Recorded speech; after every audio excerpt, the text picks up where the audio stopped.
You want to show your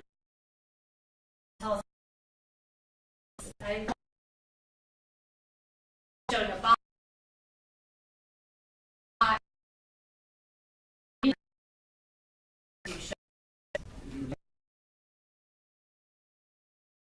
got to try the case.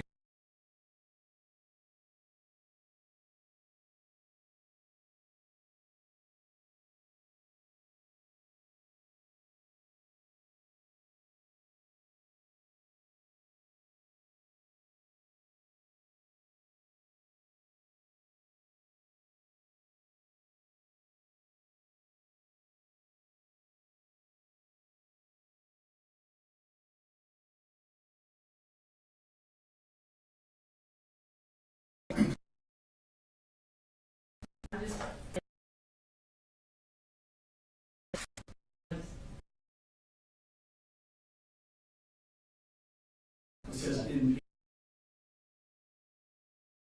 I stand for. I stand for.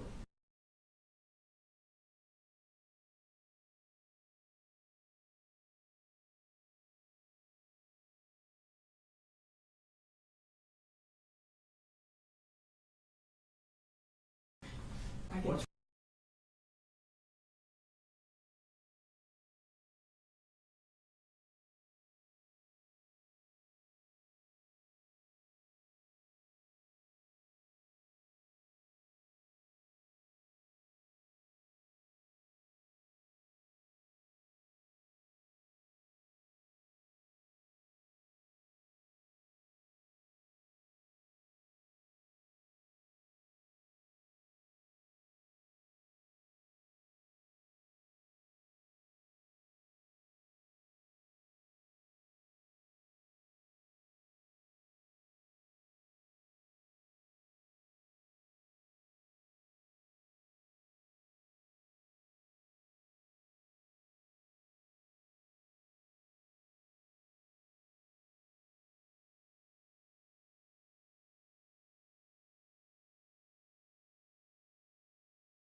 relevant?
photography. That I had picked.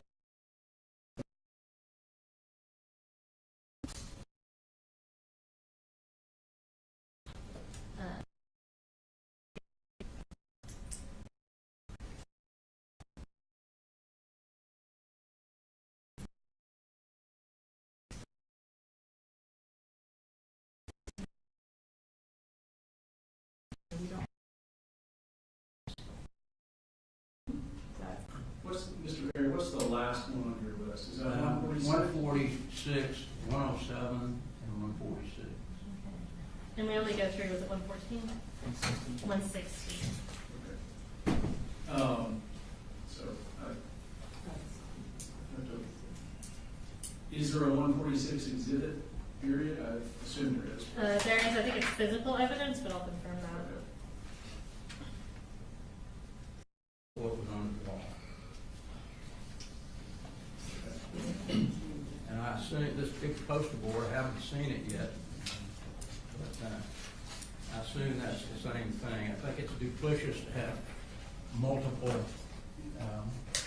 photographs of the same thing. And Judge, Well, it's certainly the photograph shows where it is in the house to some degree. correct. And what Gray wants to be able to see as we zoom in. So I think that's what he's saying. It's duplicitous of, obviously in that picture, once you put that picture on the screen, it is hard to see what's in those lower photographs. So we've provided one additional photograph there to aid the jury in being able to see that. All right. And I'd like to take a look at the poster board before they put that up, just to be sure it's the same size. I don't know whether they blend these pictures up to put it on that board or not. Your Honor, that was over 2 weeks ago. The defense counsel came in and looked at that board. I don't think I was here. I saw you were not here. You were in trouble. I was not here, Judge, so I Okay. Is the state saying this is the Yes, poster sir. board that's going to be tendered the actual poster board that was removed? No, Your Honor, there wasn't a poster board. Okay. But Put those on a are poster board? by us, but that is the actual pictures that were From taken the off wall the that are wall. on Okay. They're not copies. They're not reproductions. They are the actual pictures. And Judge, we also do need to be able to show that us reassembling that on the poster board is accurate in relation to the photos. Well, they don't have to show the, they've got 4 pictures of the same thing, plus they got a poster board. That, to me, is about as duplicitous as you can get. So in general, just kind of taking these as a whole, some of the photographs are highly probative, some of the photographs are a fair bit less probative, but in order to keep them out, I've got to find that the probative value is substantially outweighed by unfair prejudice, or being needlessly cumulative. I'm not able to find that it's substantially outweighed as to the exhibits that we just reviewed.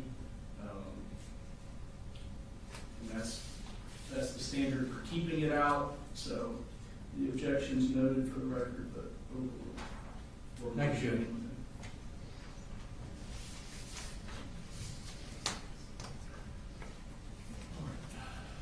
Brooks, if they're ready to bring the jury in.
you up front, please. Good morning. Apologize for the delay when I took the bench, found out there was an evidentiary issue we needed to work through, so we did that, took a little time. But we're ready for the state to call its next witness. The state calls Special Agent Heather Lashley.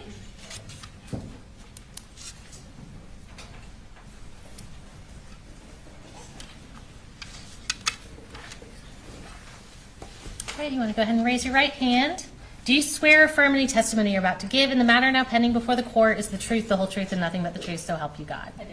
All right, you can have a seat. And if you want to go ahead and just introduce yourself to the jury and tell us where you're employed.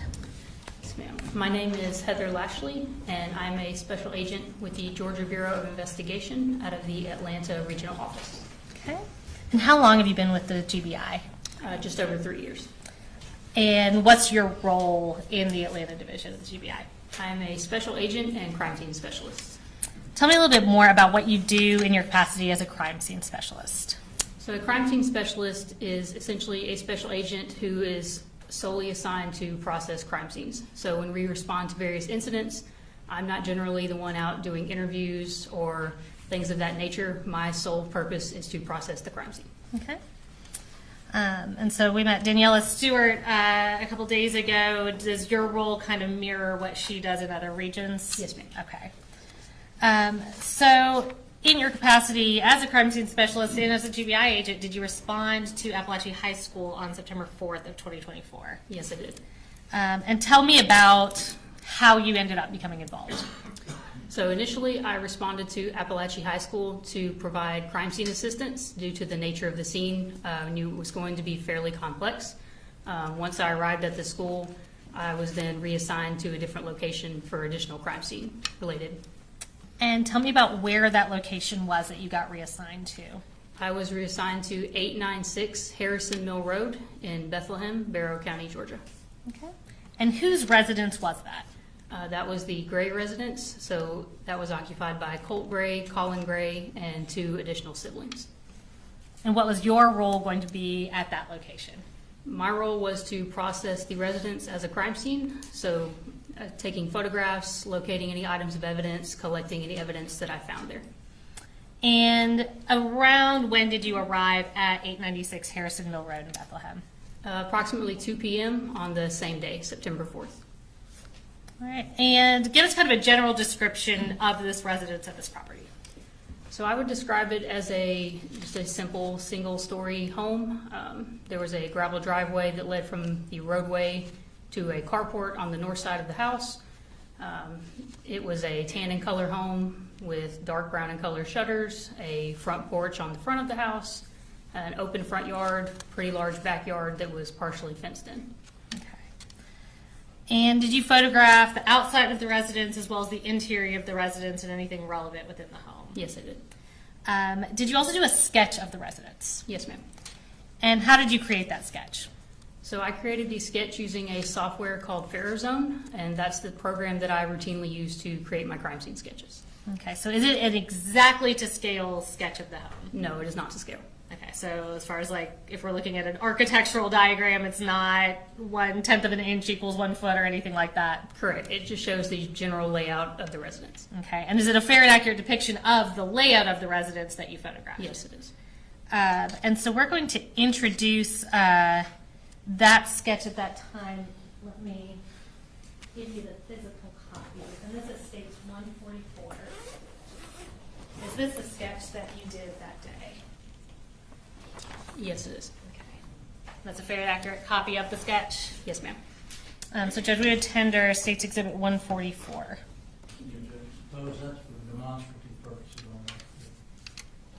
All right, you agree it's demonstrative? I mean, video, but Not. I think that's something we can discuss later, Judge. it's admitted, it'll be shown. All right, so we're going to pull that up on the screen. It's showing up in front and behind you. And can you just kind of talk us through the layout of the house? Yes, ma'am. So I entered the residence through a doorway that was in the carport/garage area. So upon entering through that doorway, I was located in the kitchen. There were 2 doorways on the kitchen, one that attached to a laundry room / bedroom area and one that connected to the living room. When you go into the living room, that's where the front door was located. There's also a hallway that led to the remainder of the house. There were 2 doors located on either side of the hallway that were a combination of bedrooms, a bathroom, and then just a general room. Okay. And you referenced that you took photographs of the residents both outside and inside. I'm going to show you a stack of photos that defense counsel has already gone through. You don't have to go through everyone if you don't feel like you need to. Have you previously reviewed those photos of the crime scene or of the scene? Yes, I have. Okay. And are they fair and accurate depictions of your photographs at that residence? Yes, ma'am. Judge, we would tender State's Exhibits 145.1 through 145.114. All right, any objections, Mr. Chairman?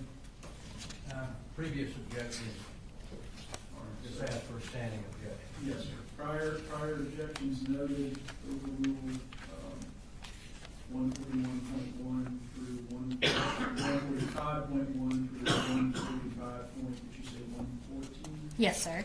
Very good. All right, so we're going to kind of go through these one at a time, and I'll just have you sort of talk me through what we're looking at. We will start with 145.1 and tell me what we see here. So this is just an overall photograph of the house. In this photo, I'm standing farther down the driveway, closer to the road, so you can see the address as well as the actual house in the background.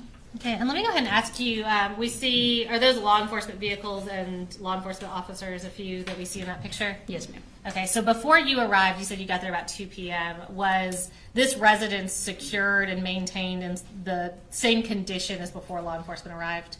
Yes, ma'am. Okay. So we'll go to 145.2. What do we see here? This is just another overall of the house. I've just moved a little farther up the driveway. Okay, and point 3. This is the north side of the house, showing the carport, part of the driveway, and part of the front and backyards. And point 4. This is the back of the house. Okay, and point 5.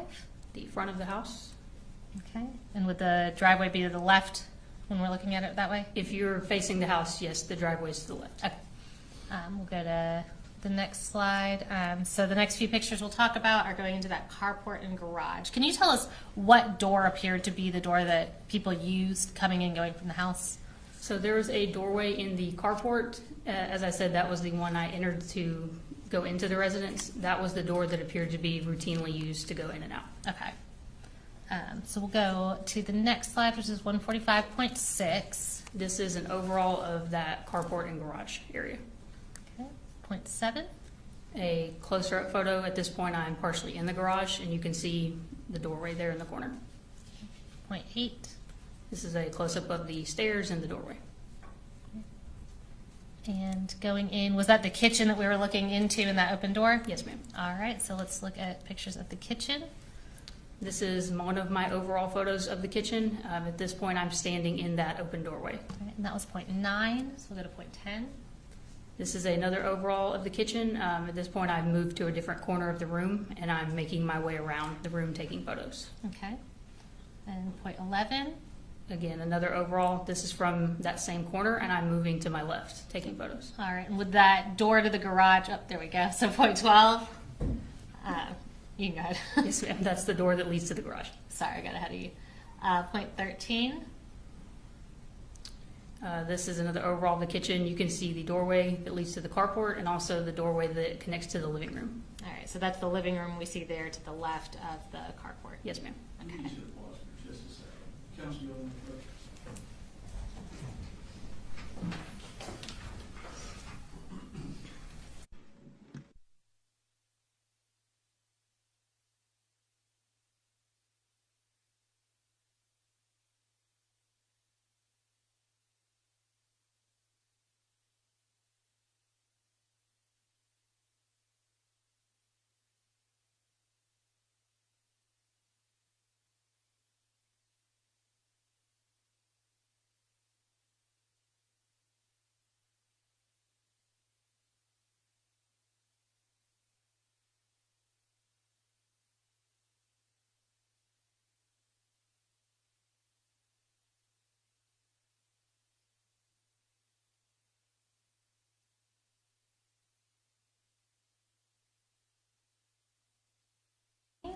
What are we looking at here?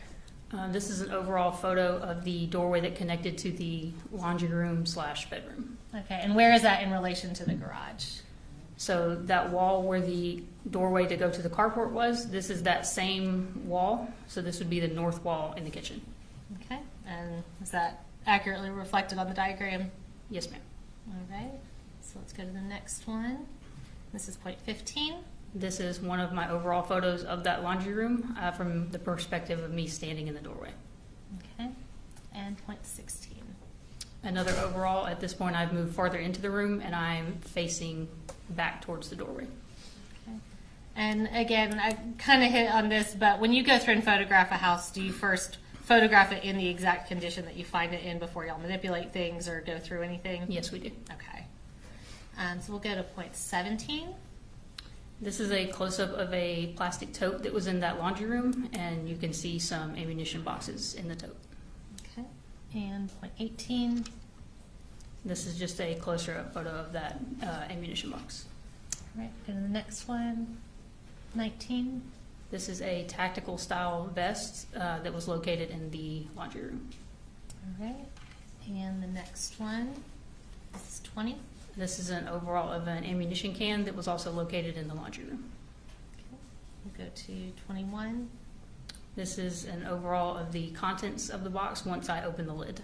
All right, so this is that same box we saw in the previous picture, that green one? Yes, ma'am. Okay. And we'll go to 22. This is a close-up photo of some cartridges and cartridge cases that were loose in the bottom of the box.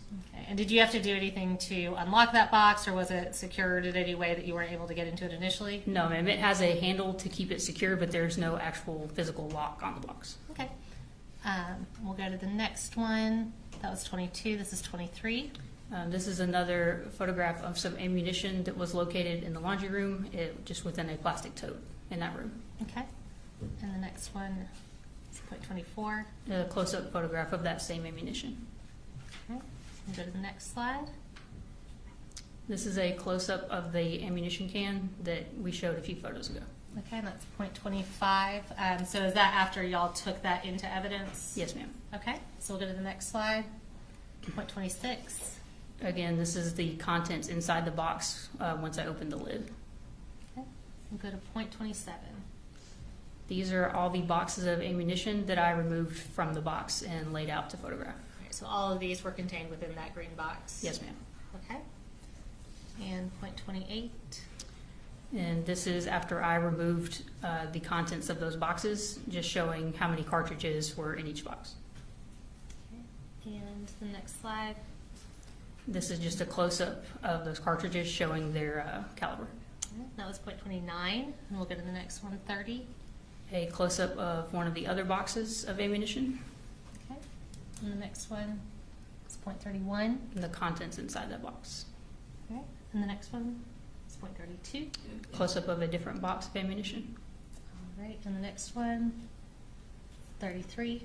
And again, the contents that were inside that box. And we'll go to the next slide.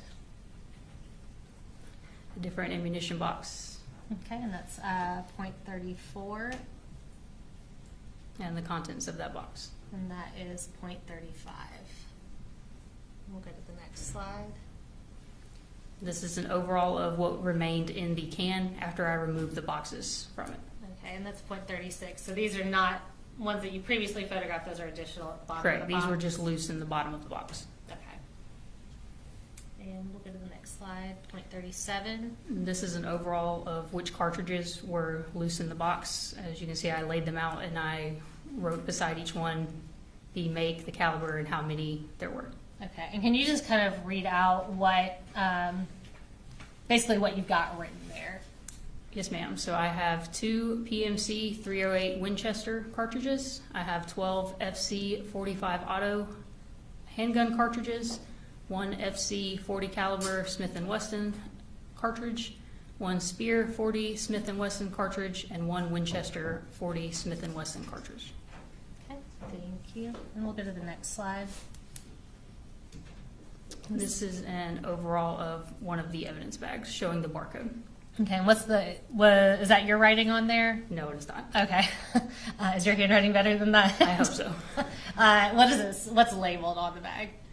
It says loose ammo from laundry room. And is that accurate as to where it was collected from? Yes, ma'am. Okay, that's .38. And we'll go to the next one, .39. And this was the contents that were inside that bag. Okay. We'll go to the next one. That's .40.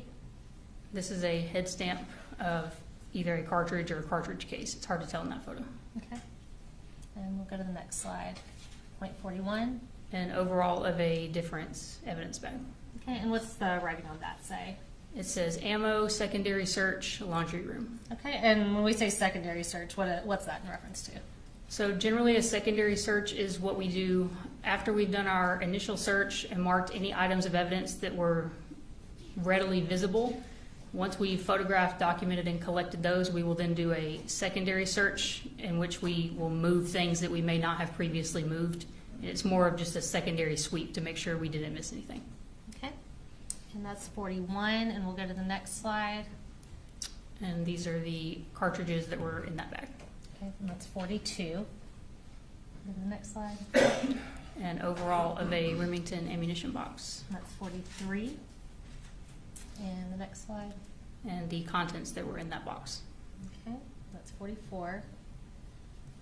And we'll go, before we go on through the house, I'm going to show you what's been marked as Case Exhibit 146.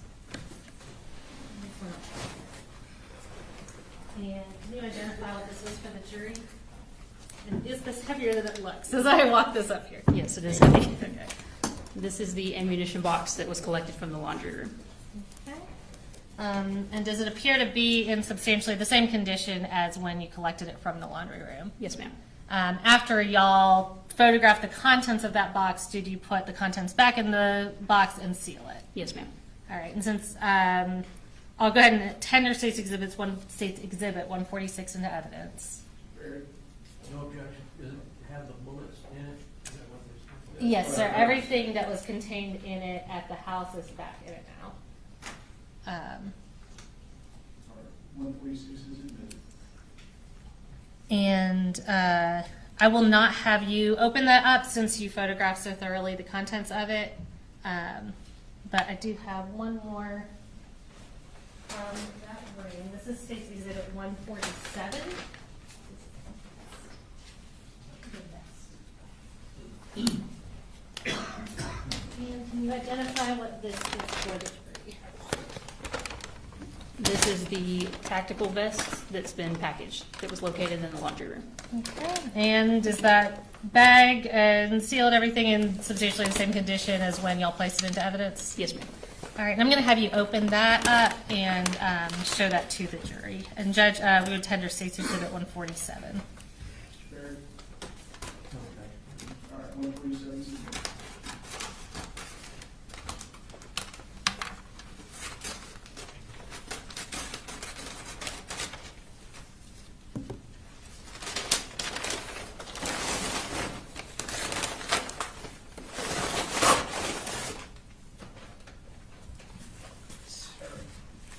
Right. Yeah, if you want to stand up and hold that up, I don't think you need to step down, but.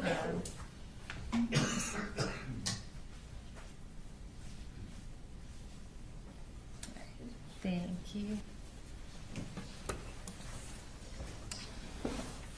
All right.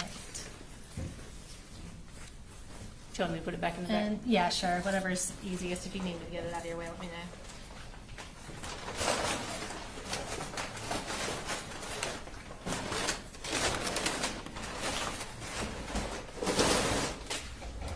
All right, and we'll go back to a few pictures before I bring you something else. Okay. This is going to be State's Exhibit 145.45. Can you tell us what we're looking at here? Just an overall photograph showing the doorway to the carport and the doorway to the living room. Okay. And so we're now going to go into that living room. And on the next slide, should be 46. Tell us about this. This is one of my overalls of the living room, just showing where the furniture was and the overall appearance of the room. Okay, so is this kind of from the direction of that doorway? Generally, yes, slightly to the left. Okay. And we'll go to the next one, 47. This is more of a straight ahead view of me standing in the doorway, but this is again, more furniture, and you can see the front door and a window in the living room. Okay, so just to be clear, that door on the left side of this picture, that's the front door to the home? Yes, ma'am. Okay.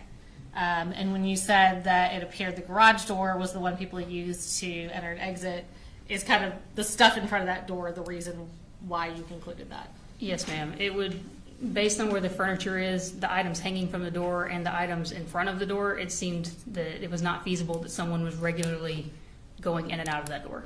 Okay. And now we'll go to point 48. Another overall from inside the living room. This is, if you're standing in the doorway, this is the wall to the right of the doorway. Okay. And we'll go to 49. Another overall from the living room. You can see the doorway that leads back to the kitchen, and you can also partially see where the hallway starts. All right, is that going to be the hallway that has all the bedrooms off of it? Yes, it is.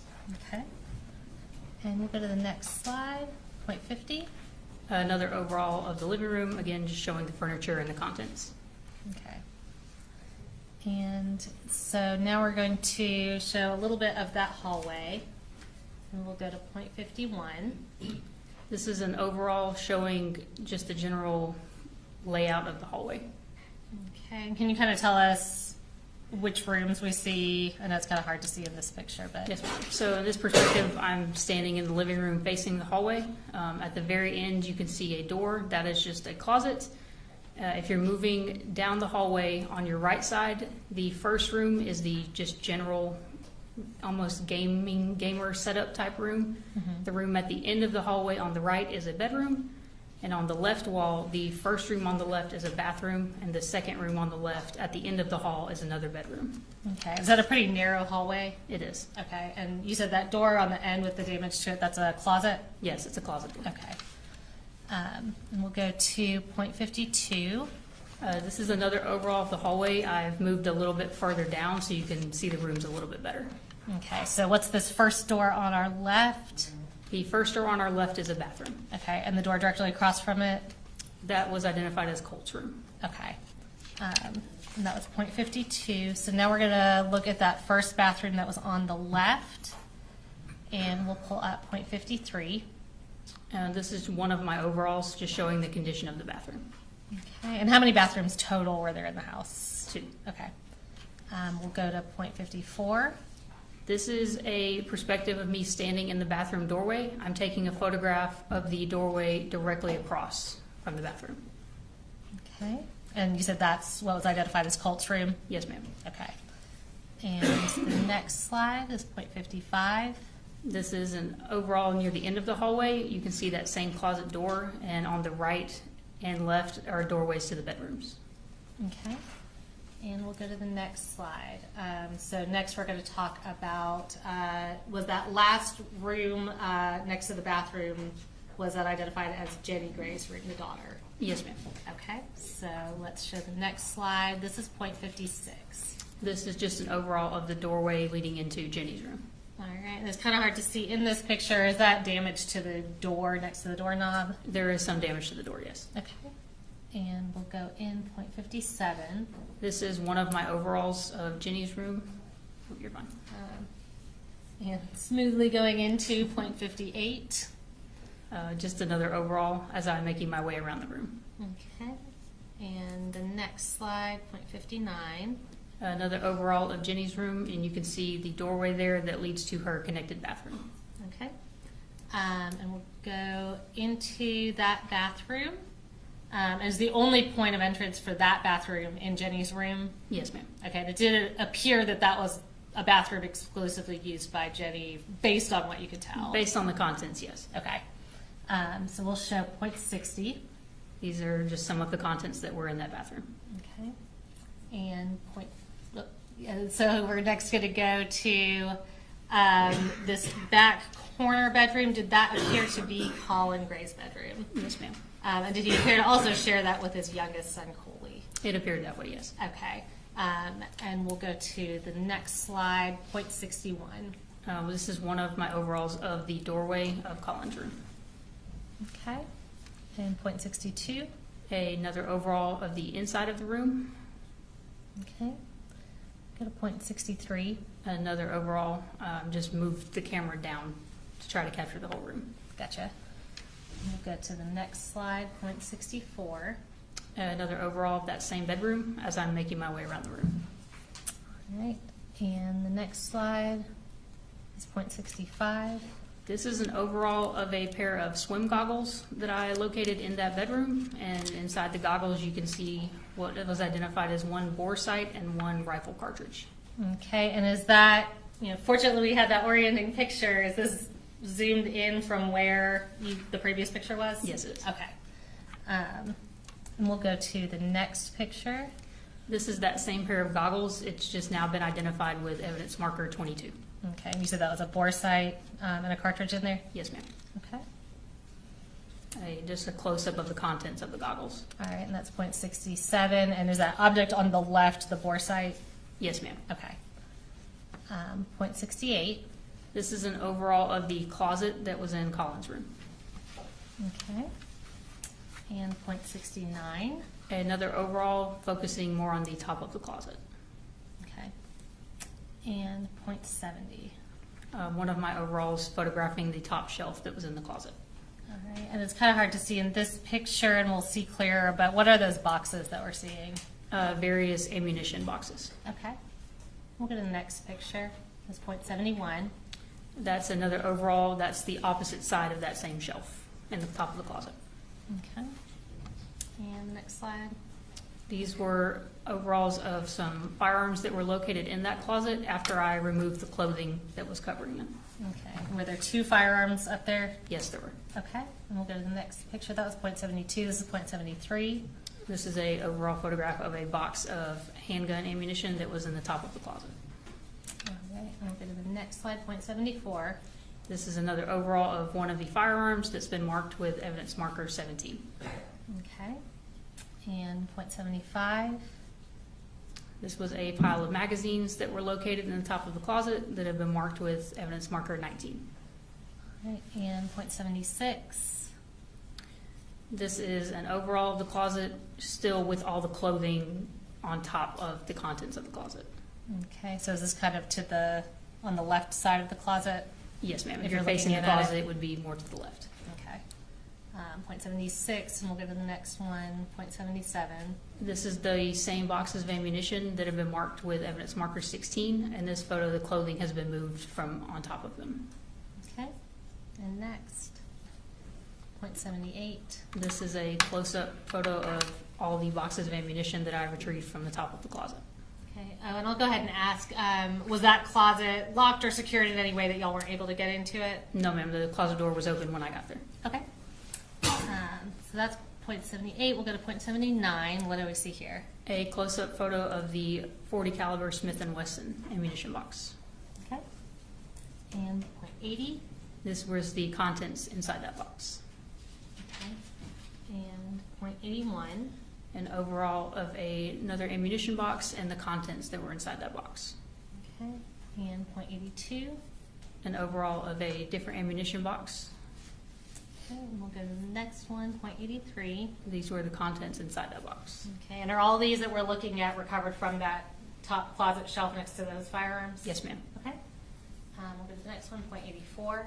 An overall of a 12-gauge shotgun ammunition box. Okay. We'll go to point 85. The contents recovered from that box. All right, and is that your writing next to it identifying what it is? Yes, ma'am. All right, and can you just read that for us if you could see it? I know it's not super clear. Apologies if I pronounced the name wrong, but 16 cellular and billet 12-gauge shotgun shells. Okay. And this is point 86. This is an overall of a different ammunition box and the contents of that box. And that's point 87. And how many is that? 19 12-gauge shotgun shells. Okay. And we'll go to point 88. An overall of a different ammunition box. And point 89. The contents that were in that box. Okay. Go to point 90. So we're back in the room. Can you tell us kind of where we are in the room at this point?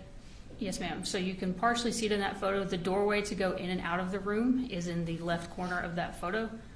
This would be the east wall in that room, and it's just a cubby-style dresser against the wall. Okay, and that was .90, so let's go to .91, and what are we looking at here? This is a mid-range photo of the middle cubby on the top row of that dresser. Okay, that's .91. And this is a Glock box, or case, that was recovered from that cubby. That's .92. We'll go to .93. This is an overall of the contents that were inside that case. All right. And can you tell us just generally, at least what we can see about what these contents are? So you can see there are 2 handgun magazines. There's a black and color, what's called a speed loader, to help you load your magazines. And there's also a gun lock in a Ziploc bag. Okay. And was the Ziploc bag, did that appear to be the original packaging for the gun lock, from what you could tell? From what I could tell, yes. Okay. And that's .93, so we'll go to the next one now. And before we go to the next one, I'll introduce a couple physical things. I do want to ask you, those firearms at the top of the closet, what were those 2 firearms? One of them was a shotgun and the other was a rifle. Okay. Was it like an AR style rifle? Yes, ma'am. I believe it was a AM-15 was the official brand of it. Okay. And I'm going to show you what's been marked as State Exhibit 148.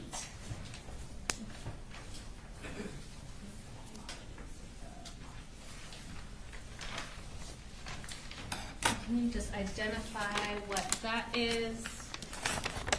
Yes, ma'am. This is the Glock case that was recovered from that cubby in Colin's room. All right. And does it appear to be in the same condition as when y'all took it into evidence?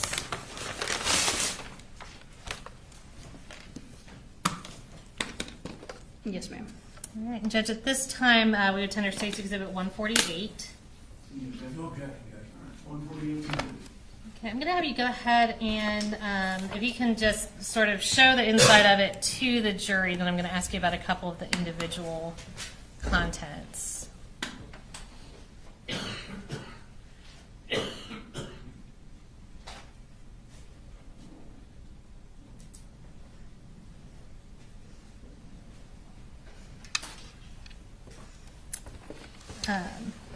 So if you could pull out the gun lock in there and hold that up, is that a pretty basic gun lock? Yes, ma'am. Okay. And what's that paper that's inside with it? Have you reviewed that? I have, yes, ma'am. So this paper is provided by Glock. It's essentially just a safety form. It provides instructions on how to properly secure the gun lock. It also provides warnings on how to do so safely. And there are also photos depicting what the gun lock should look like when it's properly installed on various types of weapons. Okay. And does it include like safety tips and that kind of thing as well to sort of explain that to the owner? Yes, ma'am. Okay.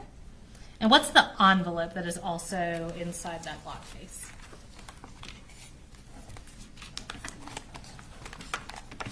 All right. So this envelope contains just Glock's safety pamphlet provided by Glock, as well as a just general user manual for a Glock handgun. Has that envelope been opened? No, ma'am, it doesn't appear so. Okay.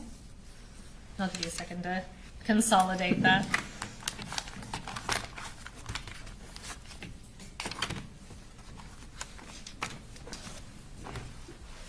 All right, so we'll go back to the pictures.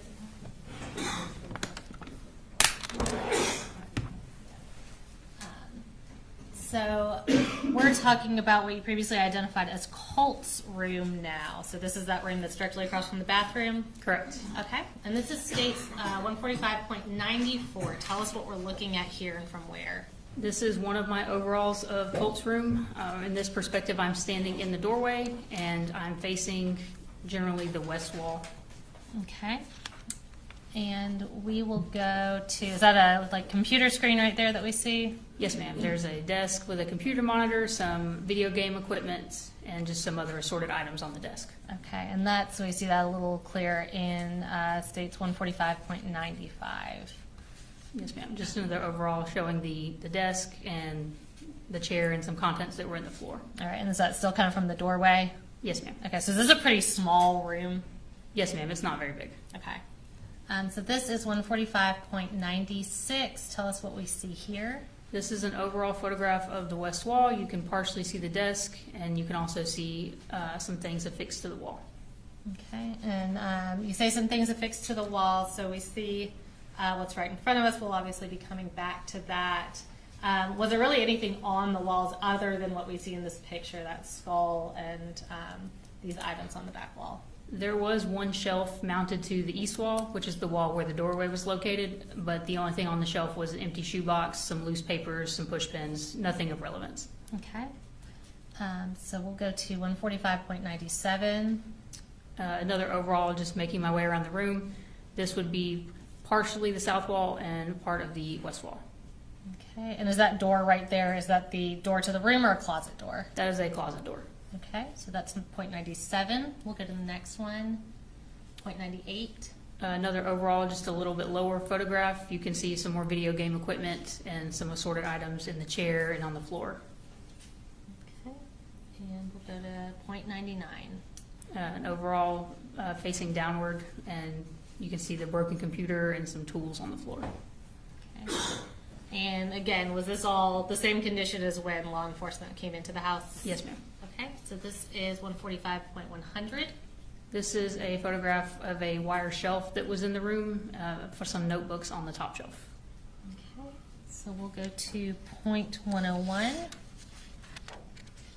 This is an overall of the closet that was in Courtroom. Okay, so we'll go to 0.102. Just another view of the closet.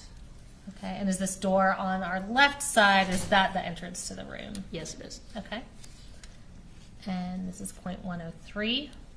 This is an overall of a black and color rifle sling and a tan soft rifle case that were located in that closet. They were both folded over the bar that's used to hang clothing from. Okay, and I'm going to go ahead and provide to you on stage 149.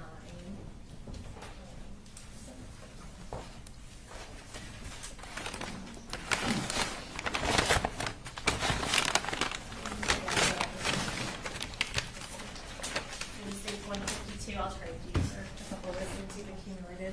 So here we have 149. If you want to go ahead and tell me what states 149 is. 149 is the rifle sling.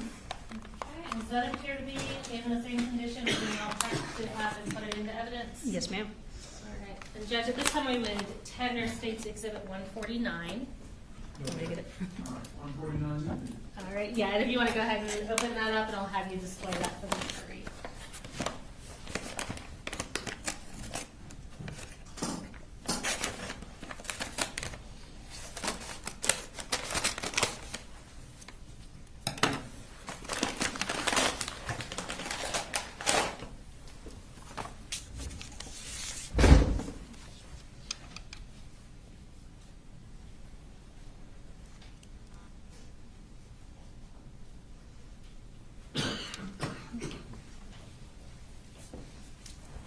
So that is the rifle sling. Can you identify for us what State's Exhibit 150 is?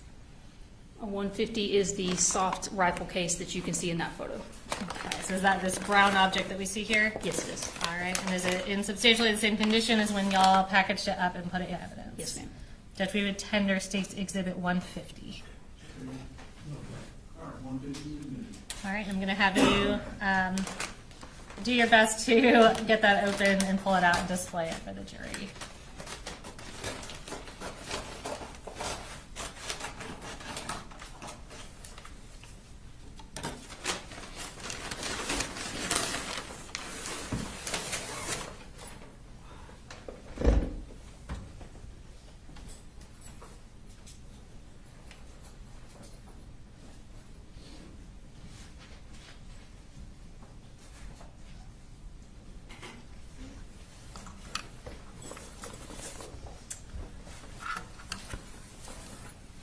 And once you're ready, I'll go back to the pictures, no rush.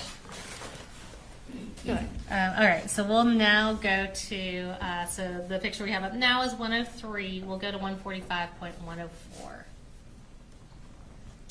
This is a close-up of the rifle sling, and it has been marked as evidence marker 7. And that's the rifle sling you just displayed for the jury? Yes, ma'am. Okay, and we'll go to the next picture, 105. This is a photograph of the rifle case after I opened it, just to show that there was nothing inside of it. And that's the inside of that rifle case that you just displayed? Yes, it is. All right. And we'll go to 106. This is an overall of the top shelf inside that same closet, just showing the contents. Okay. And we'll go to 107. These are some targets that had been wadded up, and they were located in the bottom of the closet among some clothing and other assorted items. Okay, and we saw some of those as well in 106 and 107. Can you tell us, when you say targets, what are those specifically? These are shooting targets. Okay. And we'll go to the next slide, 108. This is an overall of a sight box, red dot sight, that was located in that same closet among some clothing. Okay, we'll go to the next slide, 109. This is a close-up photo of the box showing the brand information and a photograph of the site. Okay, and we'll leave that up, and I'll go ahead and show you what's been marked as State's Exhibit 151.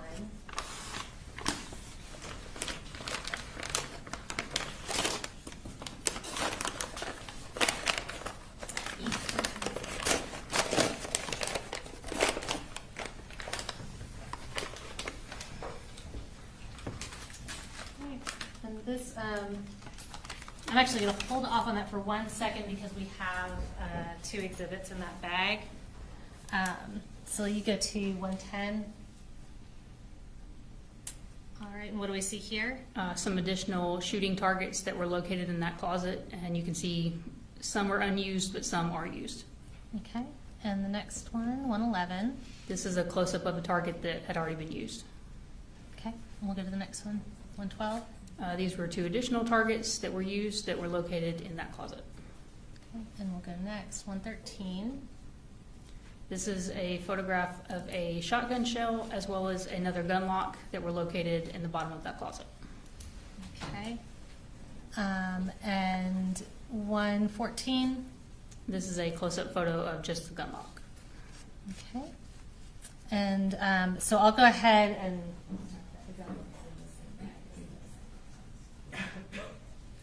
so you've got that bag in front of you. It's labeled, I believe it's 151 and 153. Is that correct? Yes, that's correct. All right, and what are the contents of that bag? This is the box for the red dot sight as well as the gun lock that is on the screen right now. All right, and do those appear to be in substantially the same condition as when you took them into evidence? Yes, ma'am. All right, Judge, we would tender State's Exhibits 151 and 153. You know, check, 151 and 153 are good. All right, and if you can just hold up the site mark box for the jury. I won't have you open the box or anything. All right, and then moving on to 153. If you can hold up that gun lock. All right, and the other gun lock that was recovered from the house was in kind of a Ziploc bag. Is this one in a bag that has not been completely opened? Yes, ma'am. Okay, so do you feel comfortable saying, does it appear that is an unused condition? Yes, ma'am. There's a rip in the bag, but it's not nearly large enough that the gun lock could be removed without tearing the rest of the plastic. Okay. And I'm going to circle back. I have my numbering a little out of order. So this is 152.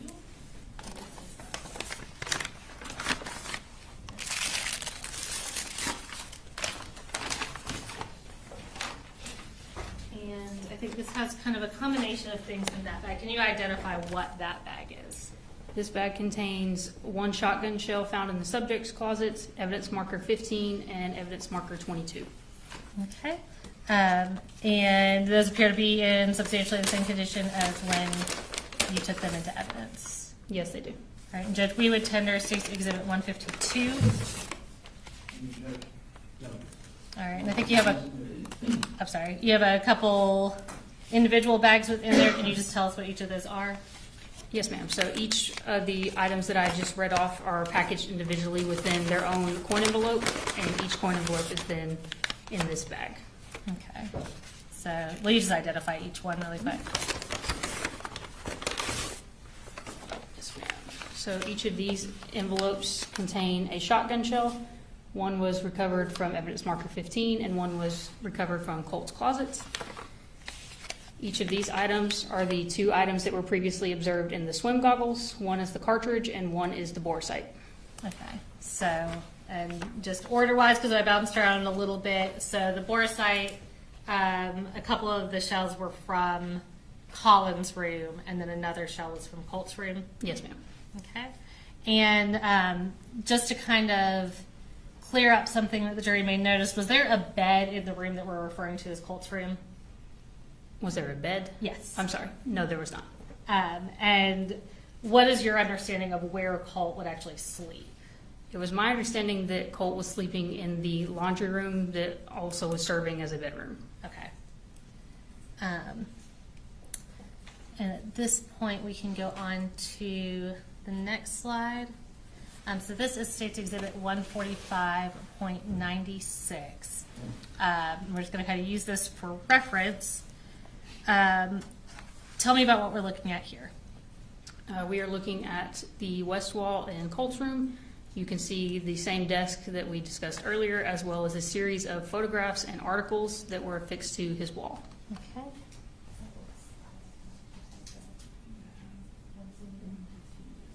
and we're going to pull up the next picture, 145.115. I'm sorry. And what is that showing right there? This is an overall of just the photographs and articles on the wall. I marked it as evidence marker 2. Okay, and 116. I think there's 116. Okay. And what do we see here?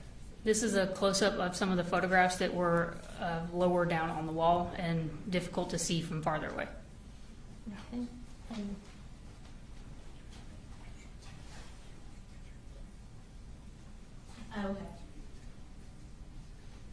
And Judge Mr. Smith pointed out that I had a numbering error. So I tendered 145 through 114. There's 116 photos. So I would tender State's Exhibits 115, 145.115 and 116 at this time. They were previously reviewed and discussed with defense counsel. I just had my number wrong. So 145, 115, and 145, 116? Yes, sir. I just, in my aggregate numbering, left those out. Same objection that we made earlier, Judge. All right, so overruling the objection, 145, 115, and 116 for Thank you. All right, so I want to talk about. I want to talk about what we're looking at here. Did you collect these photos and news articles on the wall into evidence? Yes, I did. Okay. And were those affixed directly to the wall? Yes, ma'am. They were affixed to the wall using push pins. Okay. And in preparation for your testimony, did you use those, what was collected into evidence, the originals that were collected into evidence, and reassemble them on what's been marked as State's Exhibit 154? Yes, I did. Okay. And did you do that on a poster board? Yes, ma'am. Okay. Just kind of in place of a wall? Yes. Okay. And did you use your crime scene photographs as reference to make sure that the way you affixed it was as close as possible to exactly how it was affixed in size and order on that wall? Yes, I did. All right. And Jed, at this time, have you reviewed today State's 154 to make sure it's in the same condition as when you assembled that? Yes, I have. We attend our State's Exhibit 154. We would object, Judge, under the duplicitous aspect of photograph. All right, and as I understand it, these are what was actually removed from the wall? Yes, sir, Judge. We're tendering the original shrine into evidence, reconstructed on the poster board, as obviously we couldn't take the whole wall. All right, so the photographs, 154, it's admitted over objection. So I'm going to bring this over and display it for the jury, and then we're going to talk about what we are looking at.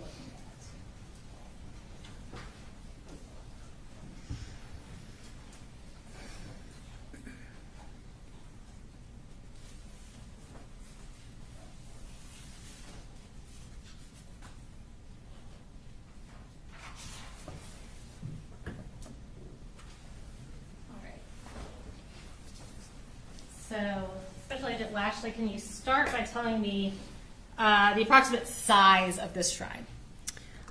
The approximate height of it was approximately 4 feet 4 inches. Okay. And let's talk about what we're looking at. Are you familiar with, are all the photos in this all of the same person? They appear to be, yes. And are all the news articles here related to that same person? Yes, ma'am. Specifically, I'm looking at a photo kind of down on the bottom right corner, and you can see it in the photo in front of you as well. That tactical vest that this individual's wearing, is that a similar vest to the one that you recovered from the laundry room? Yes, ma'am. Obviously, the color is different, but the style is generally the same. Okay. And who is this individual? This individual is Nicholas Cruz. And what is the significance of Nicholas Cruz? Nicholas Cruz perpetrated a mass shooting event at Parkland High School in Florida on February 14th of 2018. During that incident, there were 17 people killed, including teachers and students. Okay. Were there also several injured as well? Yes, sir. In collecting the evidence, did you review that are all these news articles related to that shooting Yes, they are. at Parkland High School? Correct.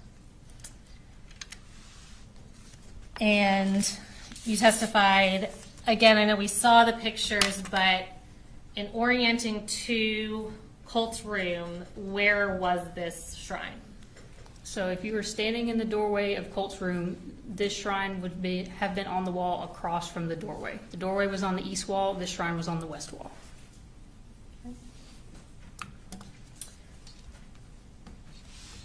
And I'll ask you, before I sit down, just as you recovered all the evidence, did any of the firearms that you recovered have a gun lock or any other safety mechanism on them? No, they didn't.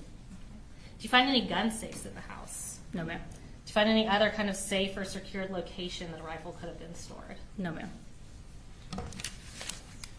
Nothing further from me, but Mr. Barry or Mr. Hobbs may have some questions for you. Thank you. Cross.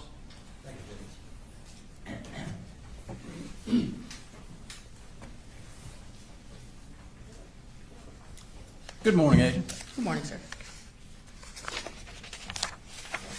Were you given any information before you went to the home to do your search? Can you be more specific?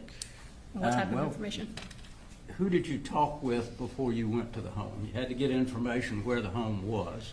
So So- who did you talk with before you got there? My direct supervisor, Special Agent in Charge, Lavender, out of the Region 10 office, is the one who directed me to go to the home and process it. He provided me the address, and I responded from the school to the home. All right. And did he give you the caliber of the weapon that had been used in the shooting at the school? No, sir. It was still very early on. I didn't get a lot of information. Okay. And when you went through the home, as you showed us, the room at the far end on the left you determined was Jenny's room. Correct. And would you classify that as the master bedroom normally in the house because it had an adjoining bathroom? For most homes, possibly. For that home, I would say yes. It was the largest bedroom, and it did have an adjoining bath. Okay. So it was the largest bedroom and it had its own bath. Correct. Okay. And where you put the father's room, which is on the other side, correct? Correct. Far right-hand side? Yes. Did that appear to be shared, bunk bed shared with the younger son, Coley? Yes, it did. Okay. So he shared that room with him. Yes, it appeared that way. And who gave you the information that Colt slept in the laundry room? I can't recall exactly who gave it to me. One of the agents that I met with when I first responded to the house. Okay. Did you find a photograph in that laundry room where a bed would be? There was a bed in the laundry room, yes. Okay. And, excuse me, going through some of the cartridges that you found in this box, I think the, let's see.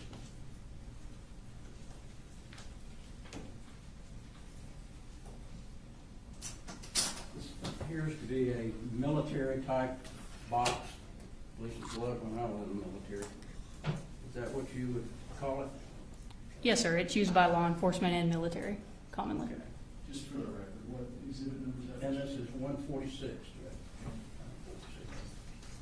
And you went through that box and told us all the ammunition. Did you find any weapons in the house that matched the cartridges that you found? I found a shotgun in the house as well as multiple boxes of shotgun shells, so yes, those would match. And I also found multiple different calibers of rifle ammunition. The rifle in the top of the closet, I'm not positive which caliber it would be, so I can't confirm or deny that. Okay. Well, you told us that you found 2 308s, correct? Boxes or just cartridges? In the box that I just showed you. Yes, I I think found you- several 308s. Okay. 12.45 caliber. Yes. And Smith and Wesson, different makes, but 4 Smith and Wesson type bullets. I found multiple types of handgun bullets, yes. Okay. And did you find a handgun? Not in the home, in Mr. Gray's vehicle, yes. Okay. And you searched his vehicle also? Myself and Special Agent Andrew Still did, yes. And was there a Smith and Wesson found or a 45? Neither. It was a Glock 43X. Okay. So you didn't find a 45 nor a Smith and Wesson? No, sir. How many Glock bullets did you find in this case? So generally, you will not find a cartridge that has Glock imprinted on it. Glock is the manufacturer of the handgun. Right. It's 9mm though, right? Yes. Okay. How many 9mm did you find? I don't recall, sir. And you indicated that you found an AR-style weapon in the top of the closet where Colin Gray slept, correct? Correct. And did any of the bullets in this case fit that particular firearm? I'm not sure, sir. I did not attempt to load that firearm. Okay. You didn't check to see what caliber it might be? I examined the exterior of the rifle, and it was identified as a multi-cal, which means it's capable of firing more than one type of caliber. There was not one specific caliber listed or imprinted on the rifle. Okay.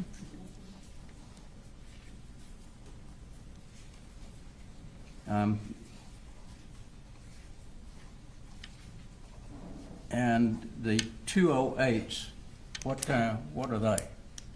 Caliber 208s that you testified to, I think. I don't recall testifying about a 208, sir. Okay. I Were there- testified about 308s. Were there any found there? 308s, yes. Okay. You remember how many?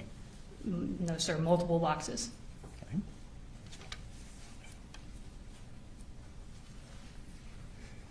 Now, the photographs that we see here,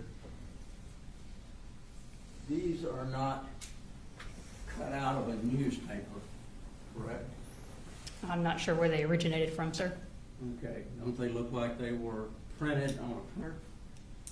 Potentially, yes. Is that correct? They could appear that way. Again, I'm not sure where they originated from. Okay. But they don't look like a newspaper where you cut it out of a newspaper, do they? The physical photos, no, they do not. Okay. Do you know when those were printed? No, sir. Do you know when those were put on the wall? No, sir.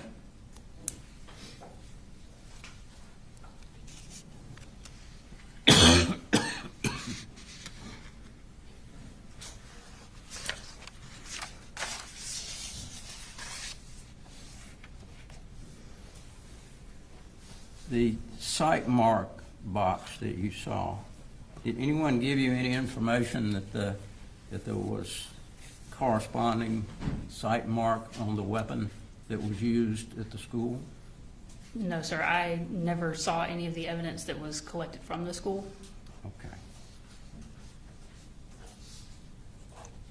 So primarily your duties was to go there and photograph everything pretty much that you saw.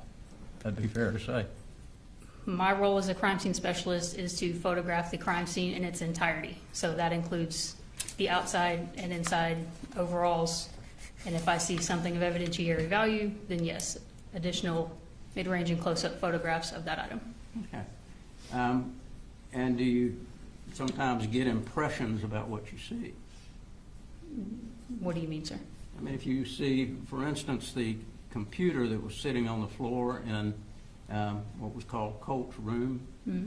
the computer looked like it had been taken apart. Is that what it looked like to you? Yes. Okay. Components were on the floor. Yes. You don't know when that may have been done either, right? I'm not sure. Could you tell by what was taken apart on the computer why it may have been taken apart? No, sir. I'm not a computer expert. I would have no idea of the inner workings of a hard drive. Did anyone collect that computer to your knowledge? I collected it and turned it over to the GBI's digital forensic investigators. Okay, and which agent did you turn it over to? Danielle Murphy. All right. Thank you, ma'am. Any redirect? No, sir. All right. Thank you, ma'am. You're free to go.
So, ladies and gentlemen, we are going to take a recess now.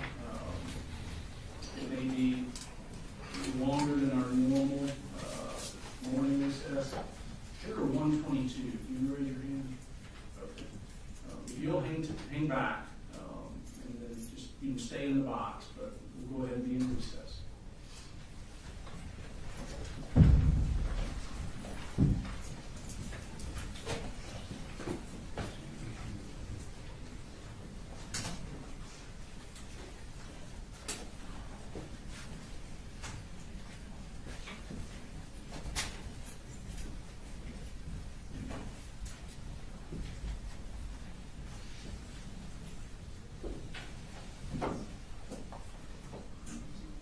Good morning. My bailiff has informed me that you mentioned to a bailiff that you knew someone at Mike's gun room. Is that right? That's correct. And I believe yesterday some certified business records were tendered from Mike's gun room. I don't think we've gone through them, but they were admitted into evidence yesterday. Correct. So can you tell me, just tell me when it came to your attention that maybe you know somebody involved? Yesterday. When that was tendered? Yes, sir. Okay. Can you tell me who you know at Mike's gun room? Right. The owner of Mike's gun room? And what is the nature of your relationship with him? I've shot there quite a bit and just, chatted with him and stuff. Okay. It also has a gun range? Did you say you've shot there? Oh, I said shot. Shot, sorry. Yes. Okay. Ballpark, how many times you been in there? In the past couple of years, probably about 5, but before that, we used to have an office where I worked in Winder, and I probably went in there 15 or 20. Okay. Have you ever been to dinner with him? No, Ever been to lunch with him? no, sir. Has he ever been to your house? No, sir. You ever been to his house? No, sir. You ever done anything social with him other than encountering him in his shop? Just chatting with him in the shop, that's it. Okay. I'll let state, do you have any questions? I have no question. All right, defense? Just one. Good morning. Just the fact that you have shot there before, you don't believe that's gonna impact you really in any way, in the case? No, I just brought it up because of having shot there. Right, we appreciate that. Thank you very much. Okay. So I'll address it further with the jurors, with the attorneys, and let you go take your recess. Just understand in general, don't talk to the jurors about knowing Mike Young, and I don't know if he's testifying or not. Right. But- I don't either, that's what Yeah, I'm about. but just don't discuss the fact that you have been in there, shopped with him, anything like that with the other jurors, okay? Yes, sir. All right, take your recess, sir.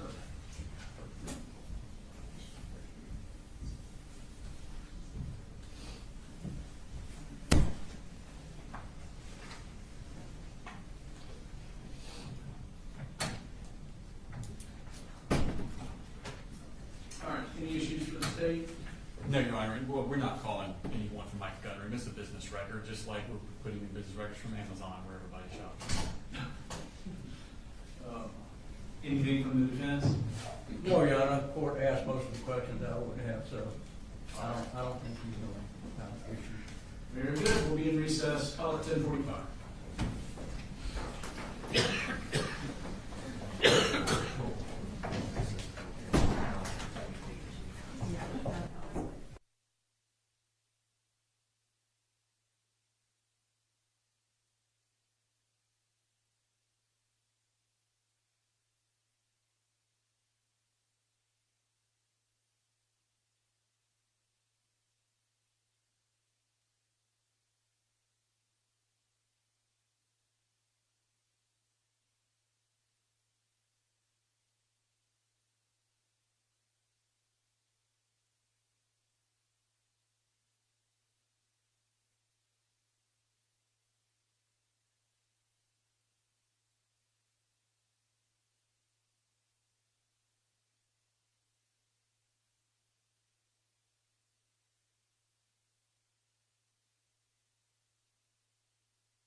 wondering what he did, but I'm not sure what he did today.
maybe you got unruly.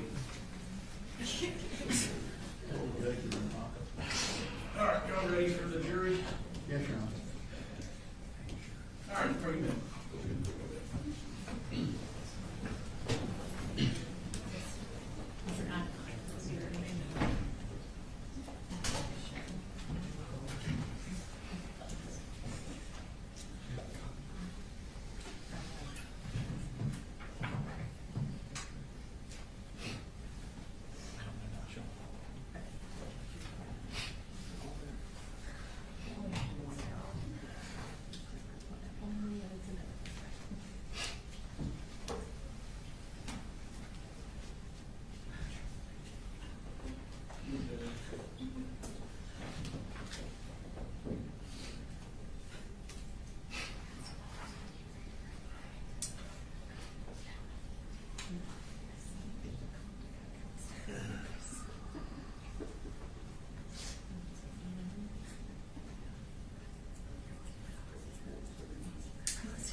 You guys don't have to stand.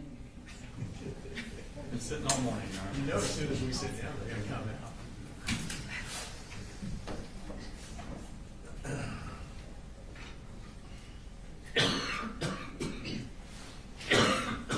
Actually, Judge, can we approach briefly? Yeah, we're waiting.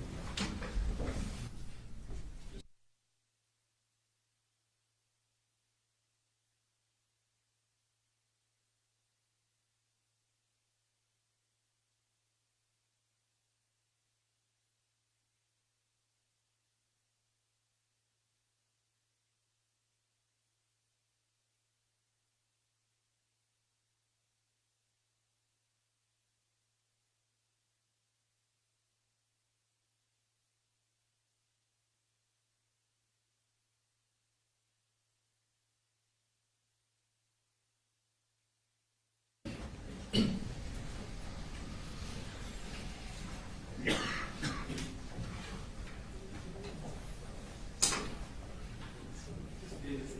15 minutes extra or? Can I say 20?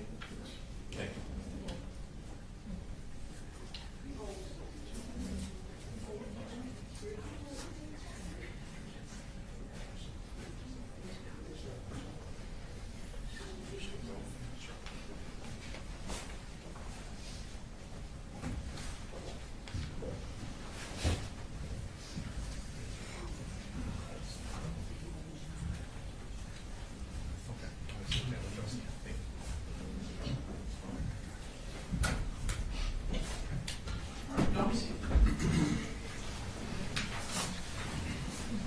So, ladies and gentlemen, we sort of have the standard format where we take a mid-morning break, lunch break, and then a mid-afternoon break. Is that format? Or if it's not working for you and you need more breaks, raise your hand. Good. All right, thank you. State calls next week. You're on a state called Deborah Polhamus.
If you'll actually pull that so you can speak into it, that'd be great. Okay. Thank you. If you could introduce yourself to the jury, please. My name is Debbie Polhamus. And could you spell your name for the court reporter? Debbie Polhamus, Polhamus.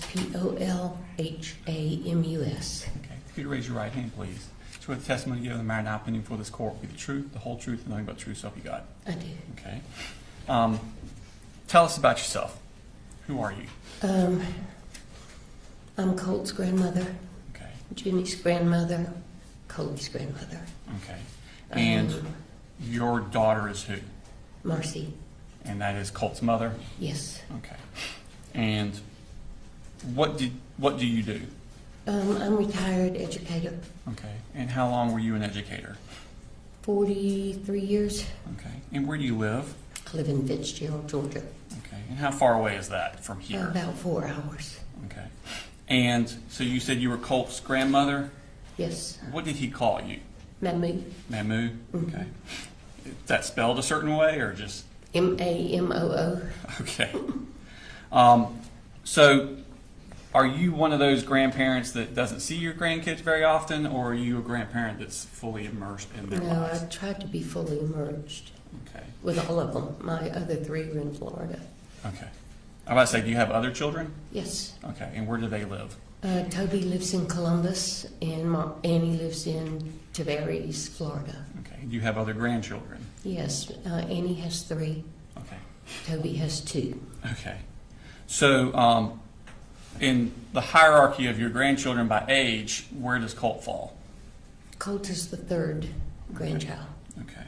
And in this family, where does he fall? In his family, Uh-huh. he's the oldest. Okay. When Colt was younger, did he have issues with impulsivity, having a short fuse? Impulsivity more than a short fuse. Okay. Do you remember talking to a GBI agent by the name of Agent Maddox back in I believe that was September of 2024. I guess. I mean, I talked to a lot of them. Okay. I don't remember all their names. And this would have been shortly after the shooting that had happened? Yeah. Yeah, that was when most of the conversations took place. Okay. And do you remember telling her that about Colt that he's always been very impulsive, short fuse, even as a younger child? Judge, I think he's leaving. It's his witness. I don't know if he needs to refresh her memory, but at this point, he's leaving with. Your Honor, I asked her about an issue regarding Colt. She gave a different answer than she had in a previous statement, an inconsistent statement. I then talked to her about that inconsistent statement, got the reference for it, and then asked her if that was what she said in the statement. She confirmed that is what she said in the statement. It wasn't a leading question. I didn't say, didn't you say this? I said, did you say this? And she confirmed that she did. Mr. Brown? I think that's an improper way to do it, but. All right. For that specific question, we'll leave that. So where did Colt, where was he living when he was a young child? Where did he grow up? They grew up in Statham.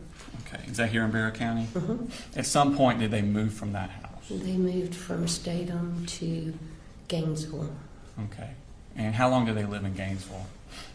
2.5, 3 months. Okay. And where did they move from Gainesville? And then they moved to Cumming. Okay. And how long did they stay in Cumming? They were in Cumming a couple of months. Okay. And did something happen in Cumming that you thought that they needed to go somewhere else? Well, they had moved 3 times and they were getting evicted. Okay. And I told Marcy that I thought they should just think about moving to Fitzgerald, getting out of the hustle and bustle of the city, get a break. They could live in my mom's house. I was about to ask, was there an opportunity for living arrangements in Fitzgerald? Yeah, my mom had died recently, and her house was still fully furnished, dishes, everything. And I told her, I said, y'all talk about it, but it's there, and you're welcome to it. Okay. And at some point, did they actually move down to that Yeah. house? Mhm. Okay. And was that in March of 2020? Mm-hmm. Okay. How far is that from your house, that house? About a half mile. Okay. And did they start school there? Yes. Okay. And 2020, of course, that was the COVID year. Mhm. Tell me about the situation with schooling and how that worked. Well, they went to school for less than a week. Okay. And so what I did was I let Colt and Jenny come to my house, and I did school with them. Okay. And then we finally got them computers, Okay. laptops that they could use. I wasn't familiar with how to use them, but they seemed to know what to do because I retired before all that. But Well, let me ask you a question. Okay. I had children in school in Barrow County at that time. In Barrow County, March of 2020, they just stopped school. They weren't doing the digital learning. It was Yeah. just school ended early. Is that what happened in Fitzgerald County? no, they were still doing school. They did some digital. Mostly it was educational packets. Uh-huh. The teachers would do packets of work for the grade levels. Okay. And you could go by the office and pick up their packets and bring Okay. them home. And they had library books that the kids could pick up and take. I could pick up and take. I was about to say, Yeah. did you do that? Yeah. Mhm. Okay. And so they did those at my house. okay. Mhm. Now, in September of 2021, we got a new school year. Mhm. Where does Colt go to school that year? Colt was in the 5th grade, and he went to the elementary school, In 2021, when you went to 6th grade, where did he go? the middle school. Okay. And we've had some testimony about Colt doing a search on a computer. Were you aware of that? I was not for a good while. Okay. Marcy didn't share a lot of those things with me, Okay. and Coley was working all the time. Okay. But At I some did- point, did you become aware? yeah, I did. I did not know about the search for abuse, but I did know about the search to how to kill your dad. Okay. And about how long after that happened did Marcy tell you about that? I think it was a couple of months. Okay. So probably still within 2021? Okay. Now, at some point, did DFACS come into play with the family? Yes. And who was it that initiated that? Well, I went to the school to meet with the counselor, Sujette Giddens now, and I discussed with her my concerns about things that were happening with Colt and his mother at home, and that I wanted her to be aware that we were going to call DFACS. Okay. And she said that they were going to call, and I said, well, I'd rather you wait and let us call because I think it would make a bigger impression on her if we did it. But then I found out she'd already called them, and then she called them again after we called them. Okay, so you also called DFACS? Okay. I didn't. My other daughter did. Okay. I couldn't pick up the phone, and I couldn't do it. Okay. So she did. I asked her if she would call them, and she Okay. did. So she did it at your direction? Okay. Mm-hmm. At some point, did the family leave your mother's house and move away? They did. They left in. I'm not sure. I want to say it was January, but it might have been. No, let me think. I got some notes here. Let me look. Okay. Maybe I can remember. They went back to Jefferson. I've got November here. Okay. So would it have been the same? Judge, if she's brought notes, certainly we would have the opportunity to look at those. That's accurate. I'm sorry. Examine, so. Yes, sir. Do you need those to refresh your memory? I just have, like, the dates certain things happened Okay. that I thought you might ask. Okay. And but- did you make those notes yourself? Yeah. mhm. Okay. And they're from your own memory? Mhm. Okay. No, well, they're from my notes that I've kept along Okay. since things started happening. I just kind of put them together. Okay. And when did you start making these notes? Back kind of when you're talking about with the DFACS stuff, or more recently? Well, when we called defects, I sort of went back and started making a sequential thing when they left Statham, when they left Gainesville. I don't know why, I just thought there might be a point in time that defects asked me questions, and with all that was going on, I couldn't keep it all straight. Okay. So these aren't notes that you created after the shooting. These are No. notes you created well before that. No, mm-mm. Okay. Are they more contemporaneous in time as to when these events are Yeah, happening? mhm. Just mostly dates. Okay. So you're saying that now. And you're welcome, y'all are welcome to look at them. Okay. Thank you. And that was November of 2021? Mhm. So would that have been shortly in time after the DFACS became involved? Mhm. Okay. And where did the family move to? They moved to Jefferson. Okay. How much contact did you have with the family when they moved up to Jefferson? I still tried to go up about once every 6 weeks. Okay. They And were a little farther away, so I didn't go quite as much. okay.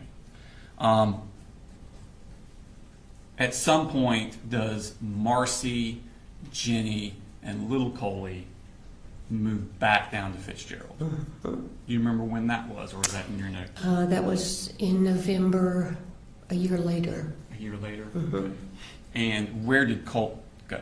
Colt wanted to stay with his dad.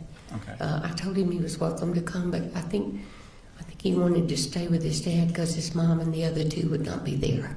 Okay. You know, it'd be a little calmer. Okay. So, At least that's what he told me. okay. So in November of 22, Marcy and the other two kids come back down to you. They move back into your To my mother's mama's house. house. Okay. Mhm. And then Colt's up here. How much contact are you having with Colt that period of time? I was not having a lot because Marcy was really strong on the drugs, and I finally moved them to my house Okay. because I needed to be able to take care of the kids without running back and forth. So they moved to my house, and When you say they, did all three? Or all just three a of kid? them. Okay. Mhm. Right. And Marcy, for the next 6 weeks, pretty much stayed in the bed, Okay. getting clean, withdrawing. But it was easier for me to be able to take the kids to school, pick them up, all that. And so they stayed with me for maybe 6 or 8 weeks, and then they moved back to my mom's house. Okay. So because of this, you weren't able to. And I was going to say, to answer your question, I was not able to go up and down a lot with Colt. I bought Colt a phone, and I got him a card that he could use to call me And I said, put it up, and if you need me, if you want to talk, call me. Okay. And he did call me some, but not a lot. So during that time, did you find out or were you told about law enforcement coming to the house about an FBI tip? No. Okay. Colt didn't share a lot with me. I asked him after he went to the detention center why, and he said, I just didn't want to bother you. I didn't want to worry you. Okay. So I honestly didn't find out about that for quite a while. Okay. During the time that Colt is up here with Colin, are you also communicating with Colin? Yeah, we would text back and forth. And what types of things? He would text, well, more of the texts that we had were later, but he texted me to let me know that he was getting enrolled in school, and he texted me to let me know that they were settled and he was doing good. We didn't have a lot of communication during that time. Okay. Most of ours was after they moved to Winder. Okay. Did he ever tell you about the law enforcement coming to the house? I honestly do not remember who told me about it. Okay. Did you find out about it before or after the shooting at Apalachee High School? Before. Now, at some point, Colt, then Colin moved to Winder, Georgia. All right. And Colt actually leaves to come to Fitzgerald. He came to Fitzgerald during the summer and stayed for a while. Okay. About how long did he stay there?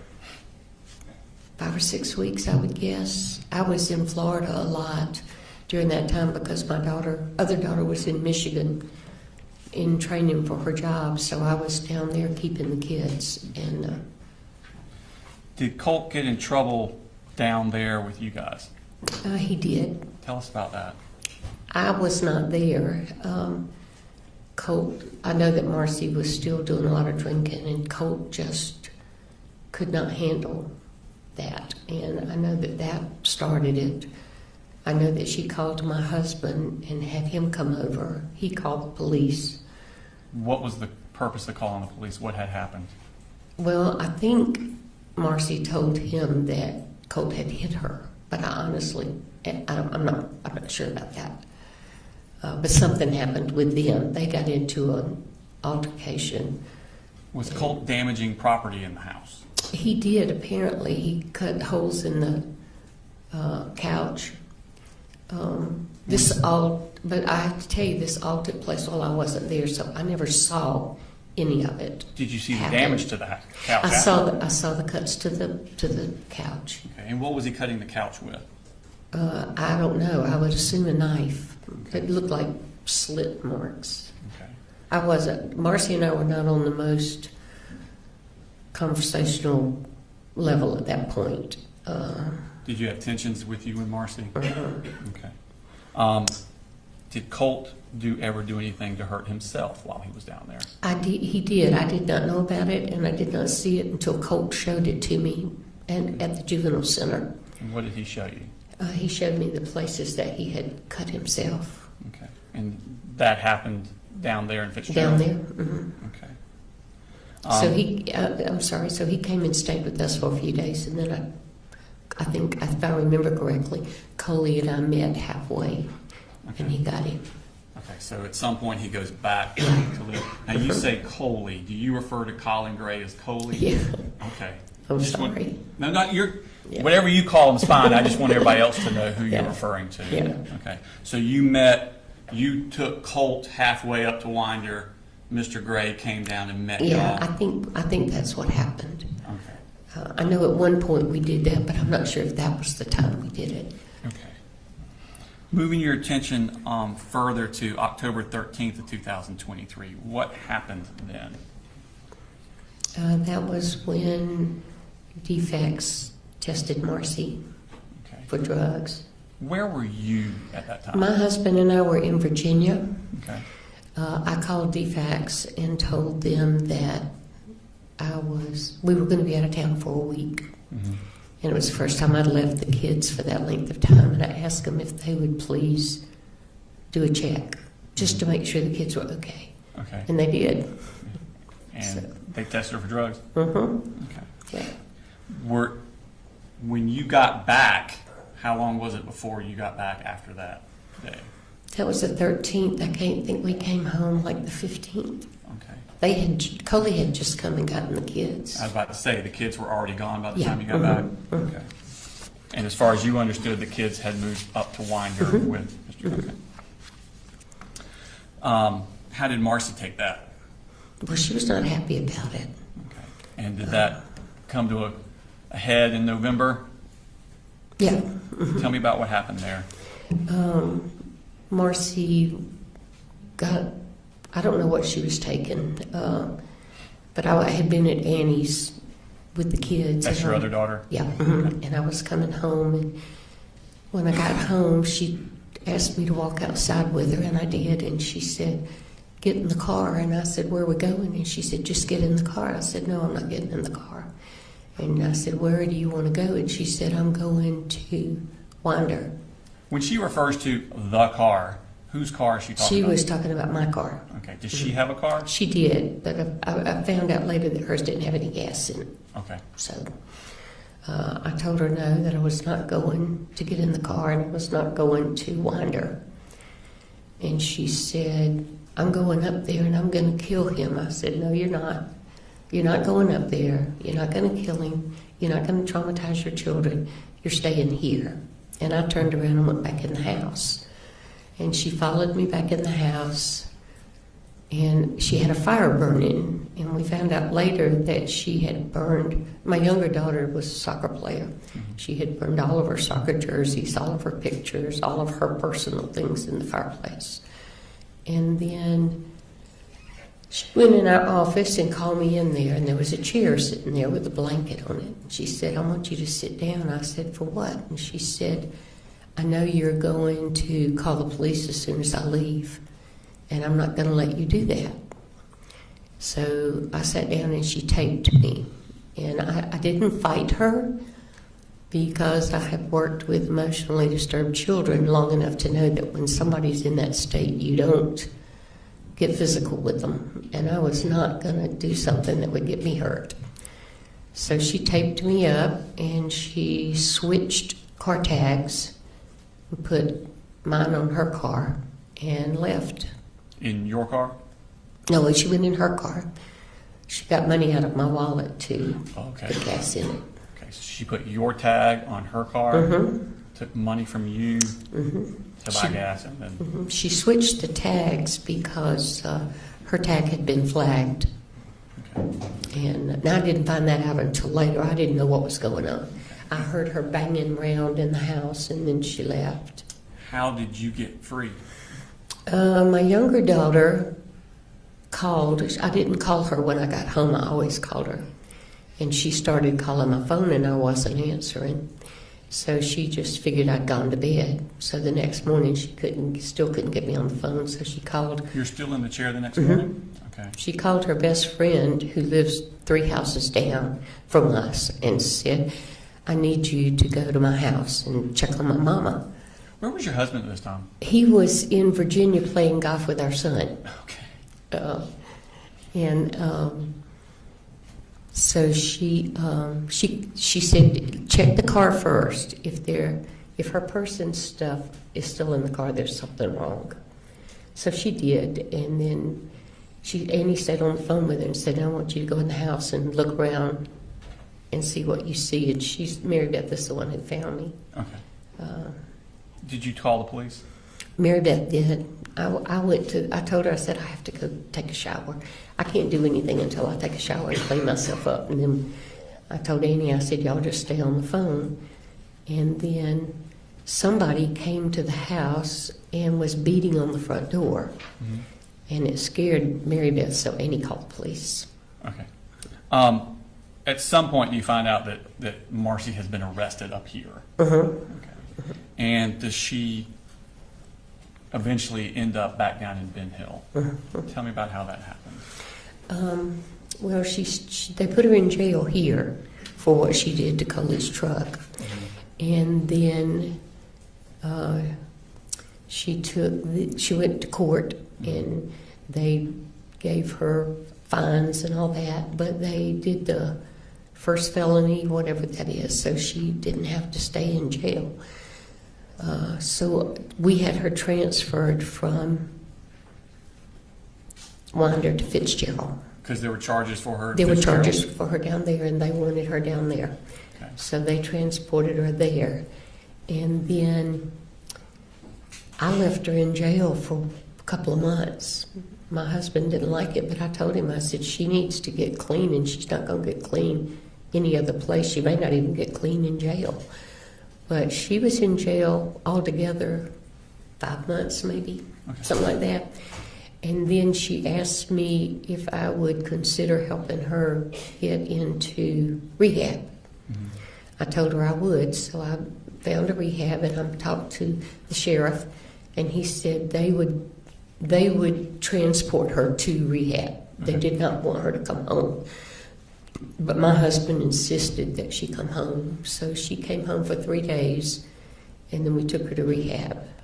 Where was the rehab located at? The rehab is located in a little bitty town called Glenville, which is about an hour and a half from west of Savannah. Okay. And when was it that she went into the rehab? Do you remember? May, maybe? Okay. Sometime in May. So from November of when she was arrested up here till May, she's been in jail somewhere. Maybe April, I can't remember Okay. which. And then from there, she goes into a rehab facility. Is this a rehab facility she can come and go as she pleases, or is she? No, they were required to stay there, and they had to work. Mhm. So we could go and visit her, Mhm. but she couldn't leave. Okay. Or she was not supposed to leave. Okay. And when does she get out of rehab, do you know? She didn't get out, she left. Okay. And how did she leave? She called me on Friday night and told me that she wanted to transfer to a rehab in up around Winder. Mhm. She couldn't go to Barrow County, but she was looking at Clark Was she County. banished from Barrow County? Yeah. Okay. So I told her to give me a few days, and we'd look around and see what we could find, and I'd get back with her. So then she called Coley and told Coley that her dad and I said it was okay for her to I'm leave. going to object. It seems like this would be hearsay at this point. What's your response? She wandered a little further than anticipated, Your I'll Honor. sustain the objection. It's fine. How did she get out of, who picked Coley her up? went and got her. She called him and told him that we had agreed to let her leave, so he Okay. went and got her. Okay.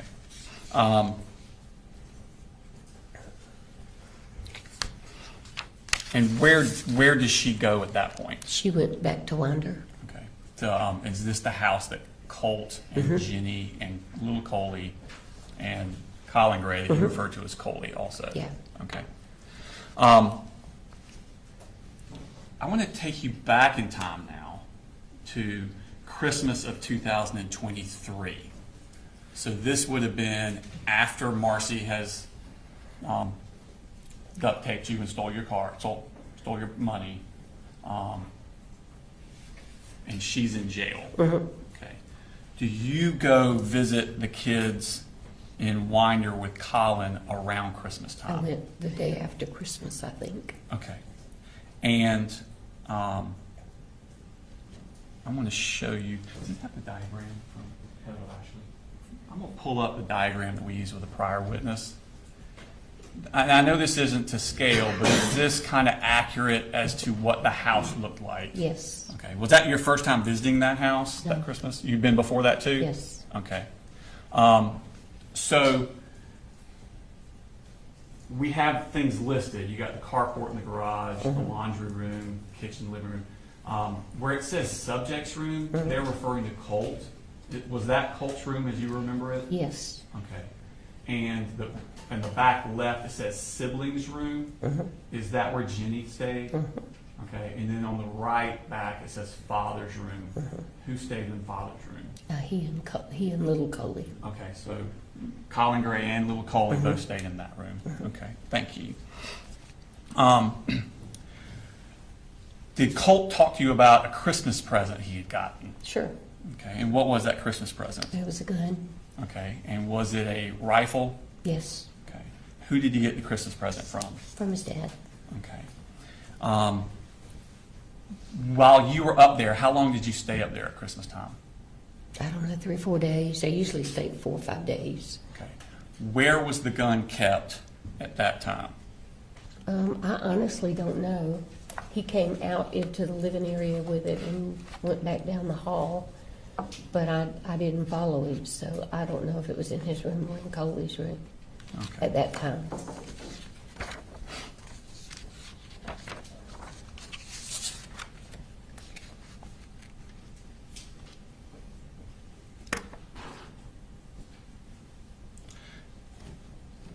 Did you see it? Did you go back up there after Christmas? Mhm. How often would you go up there after Christmas? I went back for Colt's birthday. His birthday was 14th of January. Okay, so shortly after Christmas. Mhm. Okay, where was the Colt gun at that time? It was in Colt's room. It was in Colt's room? Okay. I'm pretty sure it was. I Okay. couldn't swear to it. And when would be the next time you went up there? Probably sometime in February. I tried to go about once a month after they moved up there because, Okay, so once a month. yeah, And whenever you went up there, where was the gun? I never really looked for it. Sometimes, the couple of times I did see it, it was in Colt's room in the corner, Okay, propped up in the corner. okay.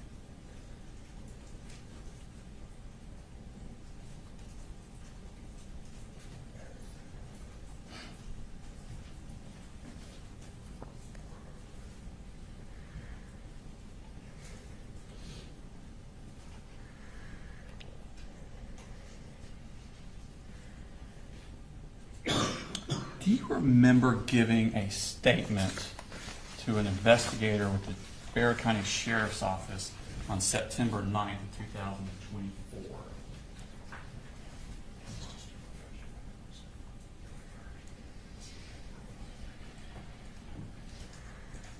You remember talking to Jason Smith with the Bexar County Sheriff's Office? Do you remember talking to him about these times you would go up there and where the gun was located? I talked to so many of them, I don't remember Okay. what I said to which one, Okay. honestly. If I were to show you a transcript of that, would it refresh your memory? I'm sure it would. Okay. Starting around here, read all the yellow down. All of it. Yes, ma'am. Just read it yourself. See if it refreshes your memory.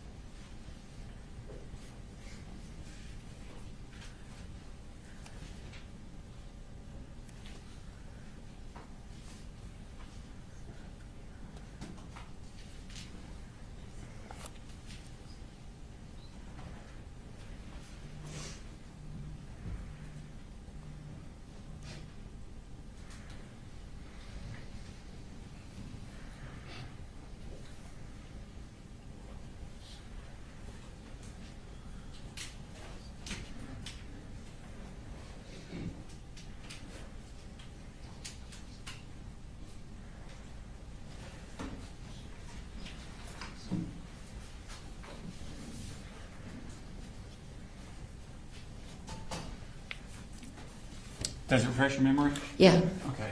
And so when you would go up there once every month or so, where was the gun kept? it was in his room. In Colt's room? Mhm. Was it in Colt's room every time you went up there? According to that, it does, and I'm sure that's a lot fresher memory than I've got now. Okay. So I do when know you it say was according in to his that, room you're most of the talking time. about your statement to, Yeah. and that was what, a year and a half ago? I'm That sorry, you what? gave the statement about a year and a half ago? Yeah. Mhm. Okay. And so what you're talking about is 2 years ago? Yeah. Okay, or 3 years ago. So whatever's in here is more accurate? Mhm. Okay. Oh, absolutely. And so if it says, every time I went up there, I saw it in Colt's room, that would be what you believe to be accurate? Mhm. I need you, I'm sorry. I just Yes, need you to I'm say yes. sorry. It's Yes. just because she's writing it down. That's I mean, okay. we all know I'm what sorry. that means, but it's for the I'm record. sorry. I'm sorry. Did you, that January for Colt's birthday, after he got the gun, what did he want from you for Christmas? I gave him Or for his money. birthday, I'm sorry, for his I birthday. gave him money. He wanted bullets. He wanted bullets? Okay. And did you check with anyone to see if that was appropriate? I told him he had to ask his dad, Okay, and if it was okay with his dad, I would buy them for him as long as they used them at the shooting range. okay, Coley thanked me for having him ask him, Okay. and said it was fine that they go to the shooting range. So we Okay. went to one of the sporting goods places and bought them. okay. So you bought ammunition for Colt, but it was because Colin said you could? Yeah. Okay. Now, we're going to skip forward again now. So, no, that's the same time period. So now, Colt has been removed from Marcy. All the kids have been removed from Marcy. Mhm. They're up here in Winder. Mhm. You have that Christmas. You have his birthday in January 14th. Is that correct? Mhm. So now we're in 2024. Colt's 14. Mhm. Okay. Is Colt going to school? No, Are any of the kids going to school? Jenny and Coley were. In January? Oh, I don't know. I think they got registered and started in February, if I remember correctly. And how did that process happen, them getting registered? Who did that? My daughter did a lot of it. Okay, And that would Coley be, by your helped. daughter, you have two daughters. Annie, I'm sorry. Annie, the Yeah. Colt's aunt? Mm-hmm. Okay. Mm-hmm. She, She's a computer whiz, and I just get bogged down, and Coley was working. Mhm. So I called her and asked her if she would help get it all done, and Okay. she did. All right, thank you. Mhm. Now, so when Annie's registering, she's registering all three kids? Mhm. Okay. Does Colt ever actually attend school? No. Okay.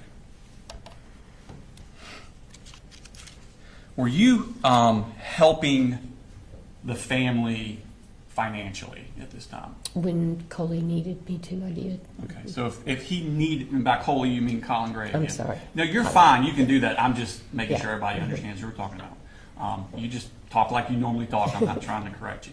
But you're talking about Colin. Mhm. If he needed something money-wise, food for the kids, light bill, rent, anything, could he ask you? Yeah.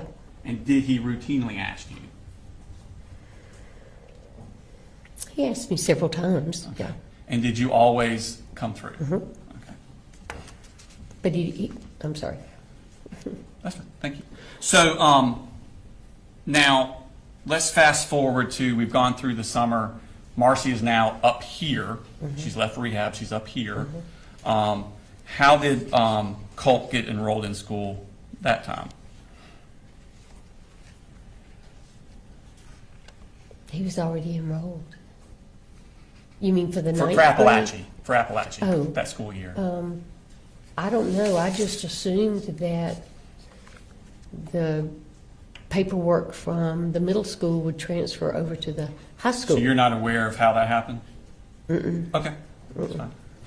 Now, I want to take your attention to Thursday, August 15th. And just to set the stage, and Marcy's up here, right? Is that correct? Mm-hmm. Okay. Do you get a call from Colt about Marcy? Do you know what I'm talking about? I do. Okay, tell me about that. Colt called me, I want to say it was during the night, and he said, Mamu, I don't know what's wrong with my mother, but you need to come and get her. We'll have to object unless they plan on bringing Colt in to testify. All right, so there's a hearsay objection, what's your response? Your Honor, it's not for the truth of the matter asserted. He's asking her to come get his mother, and so it's why did she do what she did next? Well, Judge, the truth of the matter asserted is, it doesn't cover everything. You can't get into everything just because they're not going to say it's not truth. There's got to be some limitations. Your Honor, there are lots of limitations, and I'm not going into those limitations. So I can't assess without knowing what the statement is. Your Honor, the statement she said was that he asked her to come get his mother. And her next thing she's going to talk about is going up there to get the mother. So the reason for the statement is to explain why she's doing what she's doing next. A request is not a statement, so therefore it wouldn't be hearsay. What's your response, Mr. Gray? Judge, my response is he can ask her based on the conversation that you had with Cole, did you come up and get Marcy? Well, that's still me going into the contents of it, Your Honor. She's saying what Cole said. That makes the difference. Yes, except the value here are the words that are being spoken. It's what he said to her caused her to do something. It's not being offered to. He didn't give a reason. That you're not asking for a reason why. Is that right? Just that he called and said, "Come get her." I think she put something in there, but that's not like I said, it's not the purpose of it. So I'll permit, if the response is, Cole asked me to come get her, then I'll permit that and say that's not hearsay. If there's more to it than that, then I would need to hear that out. Did you get a call from Cole? Yes. Did he ask you to come get his Yes. mother? Okay. Excuse me.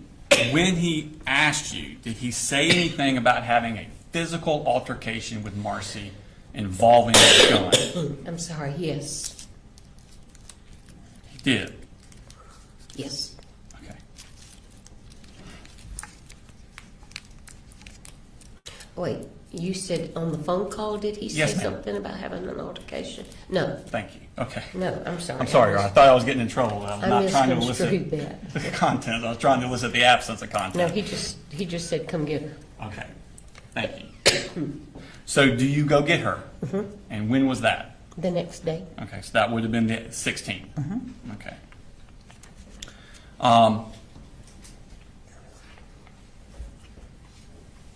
Had Colt texted you that morning while you were coming up?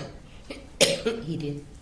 Based on that text, where did you think Colt physically was? At school. Okay. When you arrived, who was at the house? Colt was, but we did not know it. Okay. Thank you. Who else was there? Marcy. When you say Colt was there but we did not know it, do you mean we did not know he would be there, or when you got there you still did not know he was there? I still did not know. I thought he was in school. Okay. What did you do when you got there? What were y'all doing? We went in the house, told Marcy to get her stuff together. We were going back to Fitzgerald. Okay. And did she begin packing her stuff? Mm-hmm. Okay. Did y'all help her pack? Where were you standing while she was We were packing? in Coley's room. I was sitting on the bed. Charlie was just walking around. And is that where her stuff was, in Coley's room? What she was getting at that time. Okay. Did you see Colt at all? No. You have any knowledge that he was in the house at No. that time?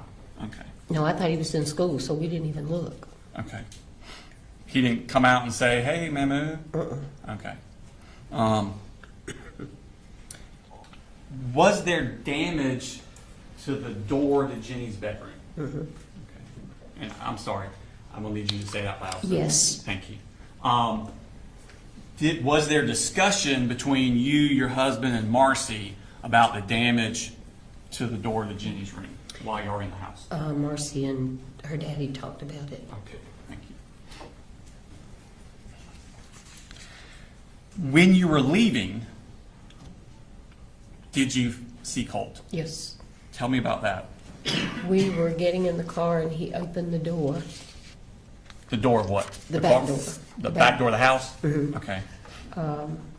He had overheard a conversation she and her daddy were having, and it really upset him, and he was just yelling, "Don't come back, you lied to me, you're making all this up, don't you call defects on my daddy." What was his demeanor like? He was just upset. Okay. Was he furious? I would say probably yes, he was. Okay. And he threatened to kill you all. I honestly don't remember if he said that or not. Okay. If you had said it at one of these earlier interviews, would that be? Oh, yeah. It would be more accurate? It would be accurate, yeah. Okay. Did you tell Colin about this, what he said? I can't remember if I did or not. We talked to him and went by to see him to take some medicine. And I figured that Marcy probably told him. I don't remember if I told him or not. Okay. I don't When you remember if were- I talked to him during that time. This was upsetting to everyone that Colt's come out yelling. Oh, yeah. It was to them. Okay. And so y'all leave at that point? Yeah. Are you in communications with Colin during that drive, or someone in the car in communications with Colin during that drive after Colt? Marcy was. We went by to see him, and Okay. Marcy, they talked for a while. Okay. I honestly don't remember if I talked to him or not. Okay. And At that where was point- he? You say you went by to see him. Where did you go? He was at work. Okay. And did you give him anything for Colt when you went to the work? Marcy gave him some medicine, What kind of medicine? Zoloft. And whose medicine was that? Marcy's, Okay. And what was the purpose of giving it to him? because Marcy had been giving it to Cole. Okay. And so what was the instructions to him about that Zoloft? I assumed to continue giving it. Okay. I wasn't in on the conversation. Now, at this point, would it be safe to say that Colt's mental and emotional health is kind of spiraling? Mm-hmm. And again, I'm sorry, just yes or no? Yes, Okay, I'm thank sorry. you. It's okay. And even before this, had he routinely had violent outbursts? Yes. Okay. And you and Colin had actually spoken about Colt's mental health? Mm-hmm. And again, yes? Yes? Yes. Okay, sorry. It's okay. It happens to everybody. Did you talk to Colin about Colt needing professional help for We this? did talk about it. Mm-hmm. Okay.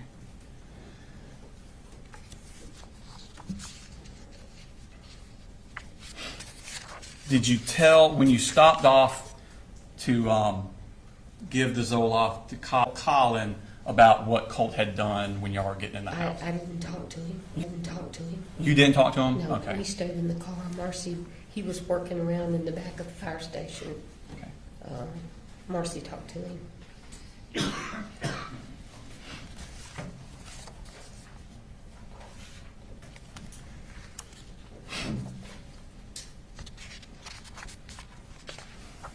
Did you get, after you left, did you get text from Colt during this time that on the 16th?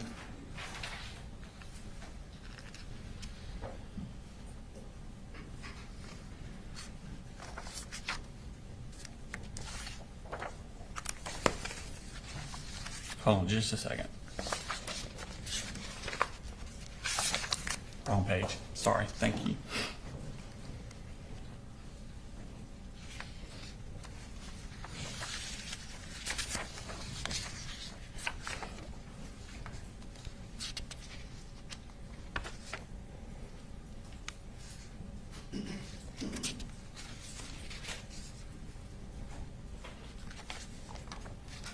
Okay.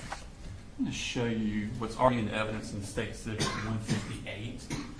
These are text messages from Colt's phone to you.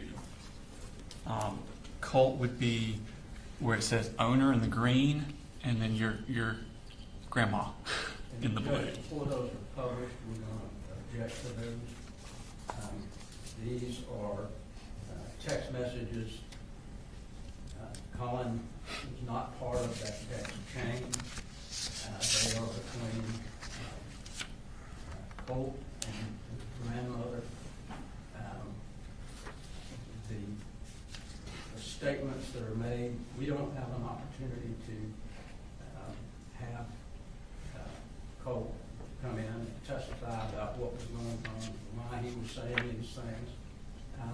So it puts us in a pretty precarious position, especially the fact that we don't believe that Debbie ever communicated any of these things that were said to Colin. So that's makes it even more of a problem. So we would object to any and all text messages that the state plans to put in. So the objections essentially they're hearsay. And hearsay, Judge? Correct. Smith. Your Honor, if I could, I would like to lay the foundation for their accuracy, and then I will let you look through them. And once you've looked through them, then I will explain the relevance of them before I post them to the jury. Okay, so, yeah, presently don't go through the content or publishing to the jury. Have you had a chance to look through them? Do they accurately reflect the conversation you were having by text with Colt as you're on your way up and leaving the house? I'm sorry, yes? Yes. Okay, thank you. So at this time, Your Honor, you can flip through those, and then we'll go through the contents of them.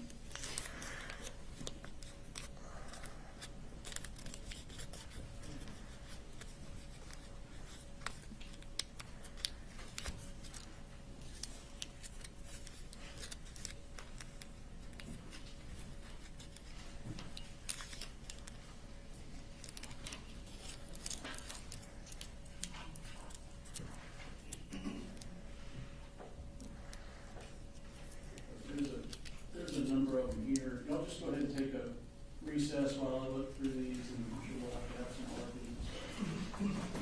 Take a short recess.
Is the witness going to testify just in general that she told any of these things to Mr. Gray? Like specifically? So, Your Honor, she did say that they talked about his professional help. Needing professional help? Right. Which is not actually in any of They this. went to Colin's work, and by they, it's her husband, and her daughter, Marcy. Things were discussed with him. She does not remember if she said or if anyone said. However, my next line of questioning is later that day, he sends her a text of a screenshot of the enlightenment counseling that he had filled out that the earlier witness testified to, which would give an inference that he is affirming to her that I am getting Colt professional help the same day that this is happening. And so the purpose of this, Your Honor, the things that happened at the house and the Zoloft, she's already testified to that, so we're not getting it in for any probative value of that. We're getting it in is this is showing a complete, utter meltdown of Colt by text. You know, we don't have cameras of how he was acting, we have people's recollection, but this is a concrete, memorialized version of Colt's meltdown. And it shows his emotional state on August 16th, which is close in time to the shooting in Apalachee. And this is where these are loved ones that he's around and how he's acting around his family members, and the jury could use that to infer that this is Colt's state that he is in. There will be further evidence as we go along of the defendant's personal knowledge, his personal acknowledgement of these things. But at this point, this is showing the state that we're going to be talking about. So like I said, further witnesses, including officers that talk about Colin's statement that he gave to them, he references this time period and these types of things, but this is a memorialization of what we're actually talking about when people are describing Colt spiraling out of control and Colt needing help and things of that nature. So that's the purpose of this, Your Honor. Okay. Very, My turn. yes. The problem is this. He's been charged with knowing all these things. They want to put in something that he had no knowledge of. Now, let me ask, is that not something you can flesh out and explore on cross? To put those in and then say flesh it out and cross them, he wasn't, it's already before the jury. They already see this. They already make opinions about what they hear. Whether he knew it or not, they're going to make an opinion about, well, he must act like that all the time. So this is the problem with putting it in. There's no evidence that I know of where the statements that she's made, that she told Colin anything about the colloquy in these text messages. All of these that they're going to be putting in, there's problems with every one of them. If there's any text messages between her and Colin, that's fine, because they're parties. But we don't get an opportunity to cross-examine Colt, and that's obviously the problem. It's hearsay. It's not an exception to the hearsay, because he was never told what these say. Does it have to be an exception to hearsay? It is not hearsay if it's not offered for the truth of the matter asserted. We are offering it for the purpose of showing Colt's mental state, which is actually a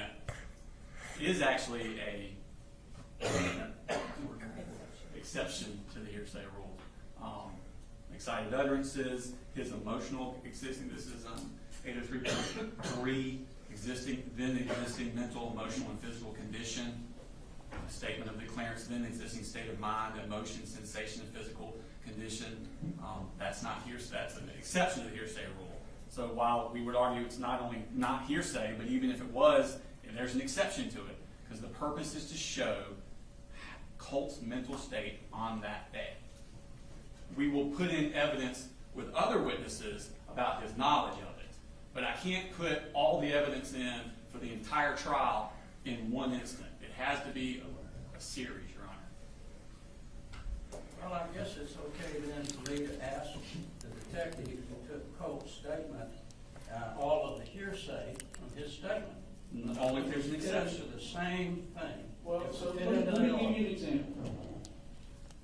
So, is the statement being made by an out-of-court declarant to prove the content of the statement's truth? Okay? This text says, with the shit you pull, you'll rot in the deepest pits of hell, according to your God. I don't think that's being offered to prove that the witness will actually rot in the deepest pits of hell. So it's not being offered to prove that. It's being offered to show that it was said. You know, is it relevant? I think they win the relevance argument on they can use this to argue and infer what Colt's mental state of mind was at the time.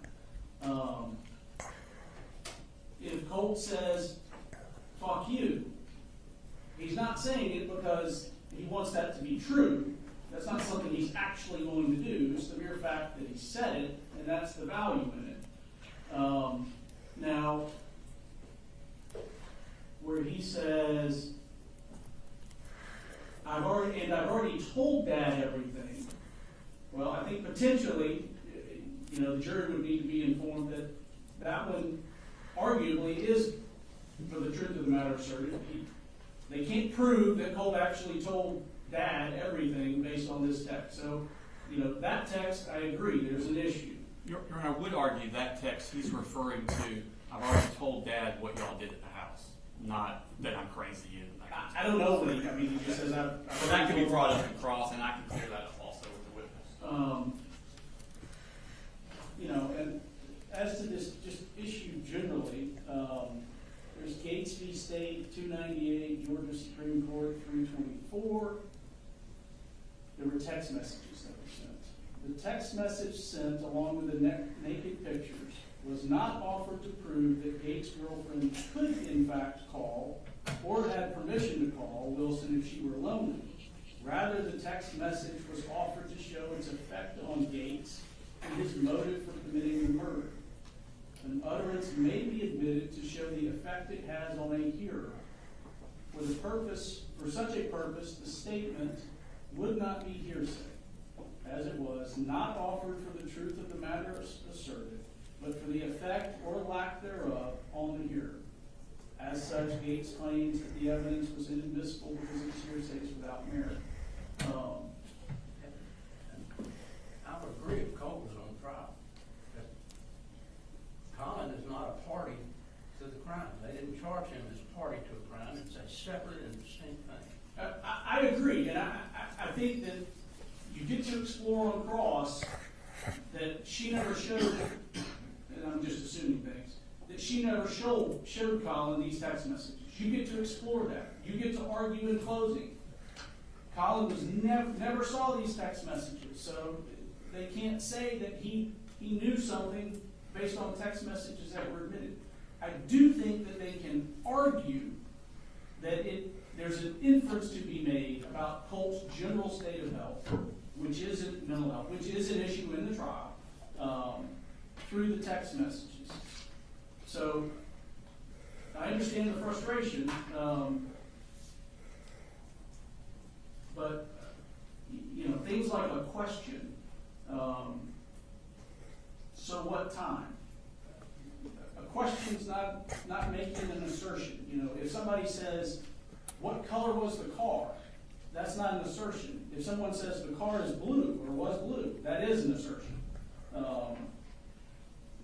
I just, in reading these, I don't see that they're trying to prove the truth of the content of the message.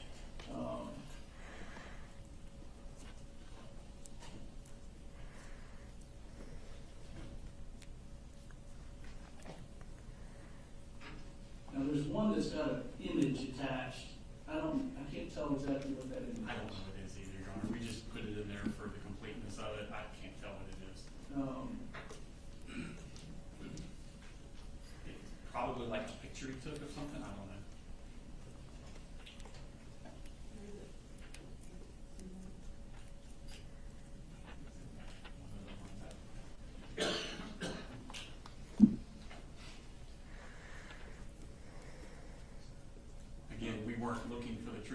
matter, so I'm not interested in what the picture is.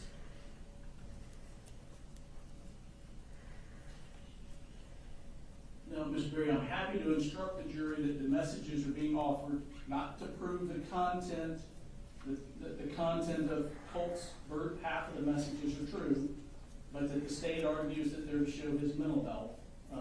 And then you can on cross elicit whether or not any of this was actually ever shown to Mr. Gray. If you want me to give that sort of instruction, I will. But I do think that the messages are admissible. They've got a ton more. We make the same objection to all of them. So. Yes, sir, I was going to, it's not a ton more, but I have 2 more instances. I was going to go ahead and give them to your honor. You can be looking at them. It would be the same objections. They're actually shorter than that one.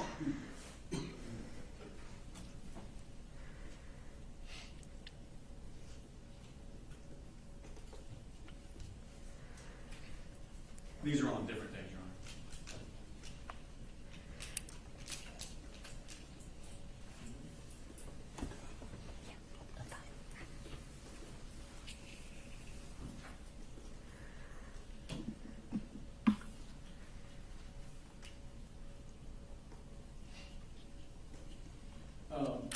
So let me ask, just starting into these. So Mr. Berry, this one, this is States 158. I think it's States 158.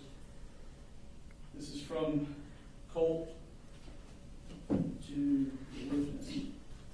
You're blatantly ignoring my calls, and so I'll just say this. Ask Mama why the fuck she was drunk that one to the point where she was literally passing out. After Dad told her he didn't want to drink any of that Jack Daniels he got from a coworker for his birthday, and then he lied to me saying that she was just tired. Do you want that one out? I think, to me, arguably, that the content of that is more for the truth of the matter asserted than, I don't know if you think that one is good or bad for you, though. Well, I don't think any of them should go, but certainly if they. I'm trying to use a scouting. These, then play that one too. Here's one where Colt says, I have been going to school and I go to the library to do work. That's why I don't eat. I threw up last night, asked Daddy. He literally had me clean up. So, to me, that makes it look like he's going to school and went to the library to do work. So potentially the content there is something, to me, that's more about a state of mind than the content, or it's more about the content than the state of mind. So do you want that one excluded, or do you want? If the court's going to allow the others, I think we ought to allow those as well. Okay.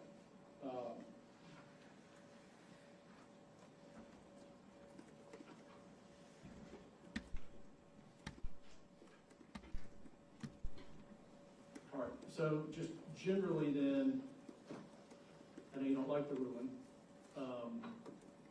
but your position is for the subsequent sets that have been handed here, based on my ruling on 158, the text with Cole's grandmother, you want the others admitted.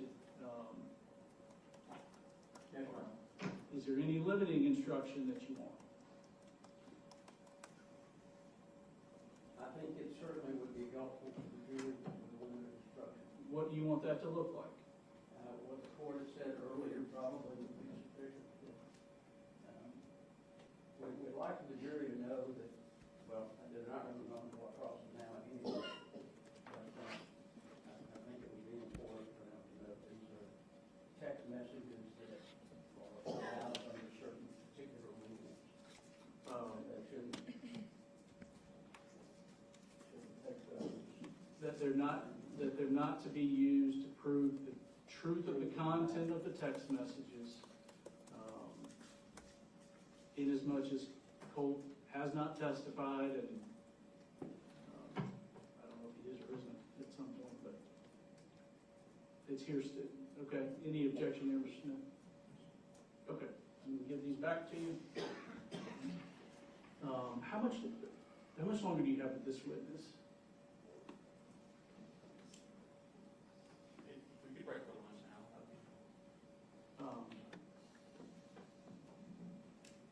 All right.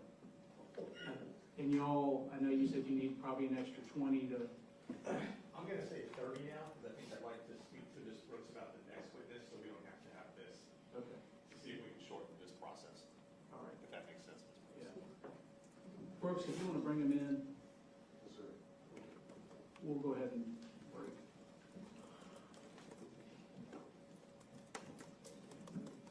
I had one minor issue to address with the court after they were Okay. finished.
Don't get comfortable.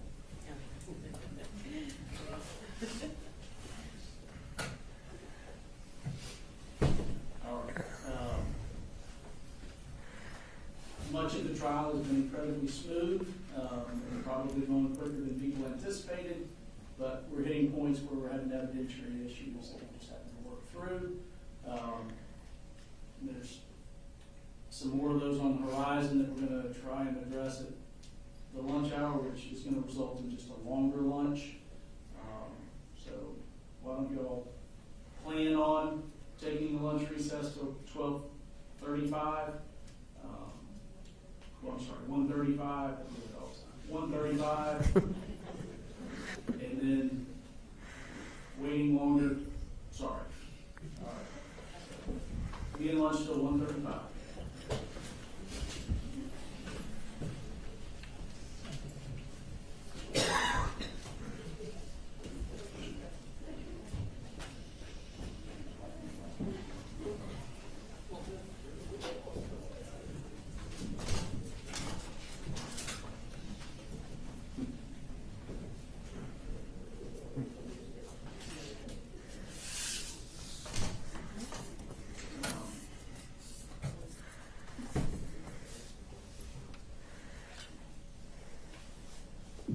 Arguably, I mean, looking at hearsay exceptions, you've got then existing mental, emotional, physical condition, a statement of the declarants, then existing state of mind, emotion, sensation, or physical condition, including mental pain or mental feeling, and bodily health, or it's an exception to hearsay. Y'all can look and decide if you think Yes, sir. these qualify there as well. What time do you want me back on the bench? We're ready to go with this. Next witness. I'm sorry, I don't have the next witness. It's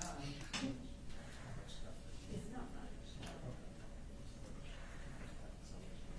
Yeah, I mean, probably 1:20. I don't feel like we'll have as much of a disagreement.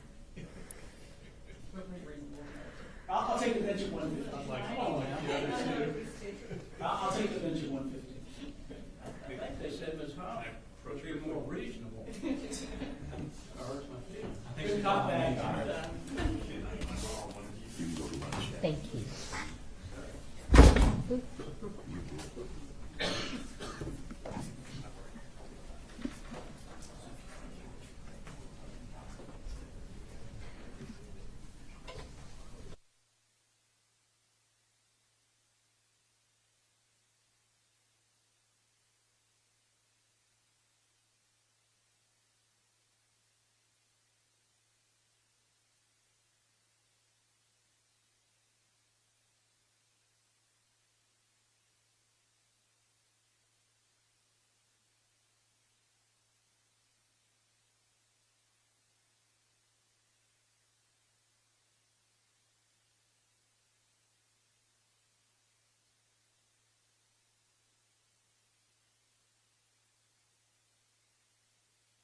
look at which direction it I was goes. gonna say daylight saving. Can I borrow you real fast? Absolutely.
I've been told that some on the first row are using their cell phones to record. Yeah, and I think the media, but recording things are not supposed to be allowed. Right. Your Honor, But we were good.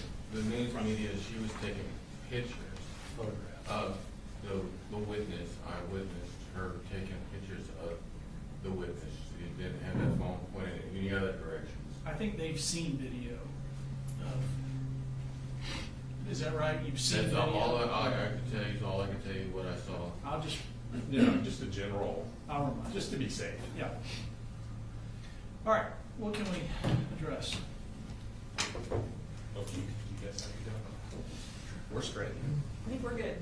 I did leave my folders in there, so I think there is one I email. mean, they take pictures. Yes. Right.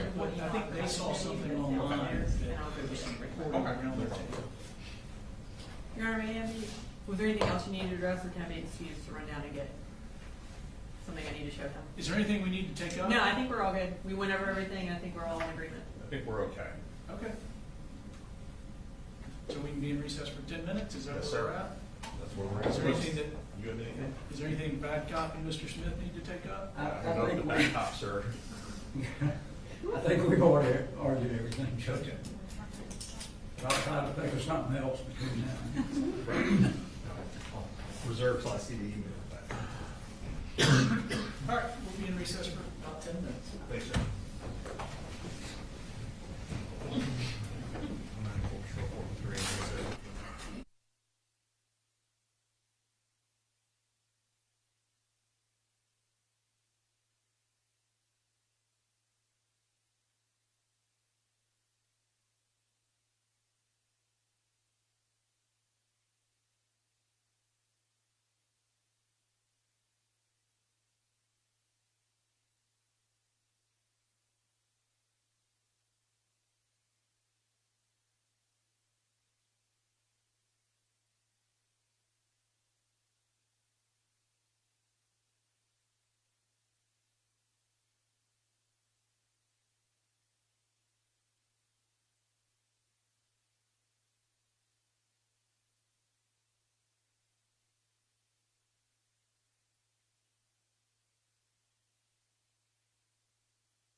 We have one in the restroom.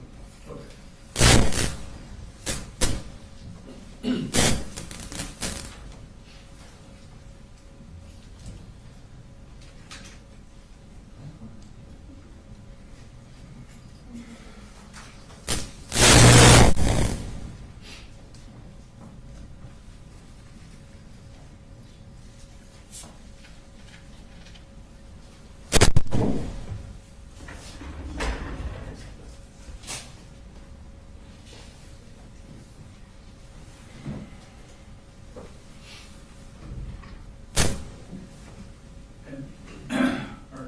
Remind me where we landed, Mr. Gray, you do want limiting instruction or not? I think we had agreed that we were. Okay. So my intention then would be to tell the jury that they're about to receive into evidence a series of text messages that are being offered either to simply show the words that were being said, or to the extent it may, the mental state of Colin Gray, and not for the purpose of proving the truth of the content of the messages. Okay. And then if there's a specific message that comes up that you want to address, just let me know, and we'll address it. Thank you. And then let me just remind, I know we don't have full media here, but let me remind, so for recording video, we've got the pool camera that WSB that shares with anybody that wants it. You can take photographs and stuff, but some of the things that you are not permitted to photograph would be things on the council table, any of the records or documents or notepads or anything that council table have, or their private conversations. You can take a picture of that, but you can't record. All right, bring them in when they're ready, Brooks.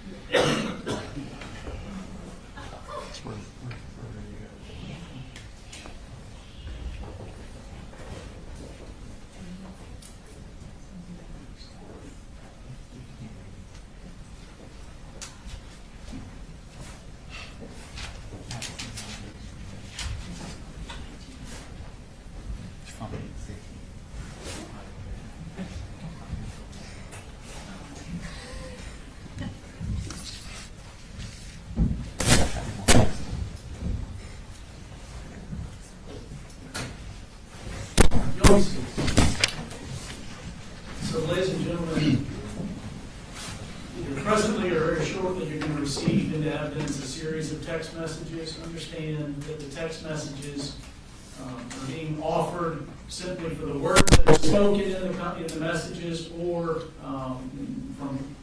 reportedly from Colin Gray, or to prove, to the extent it may, Colt's state of mind or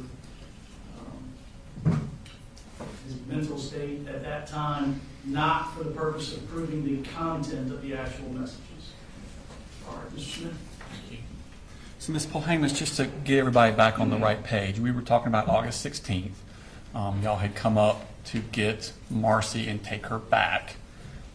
Colt had confronted y'all when you were leaving, and then you had gone to Mr. Colin Gray's place of work to give him the Zoloft medication. Okay?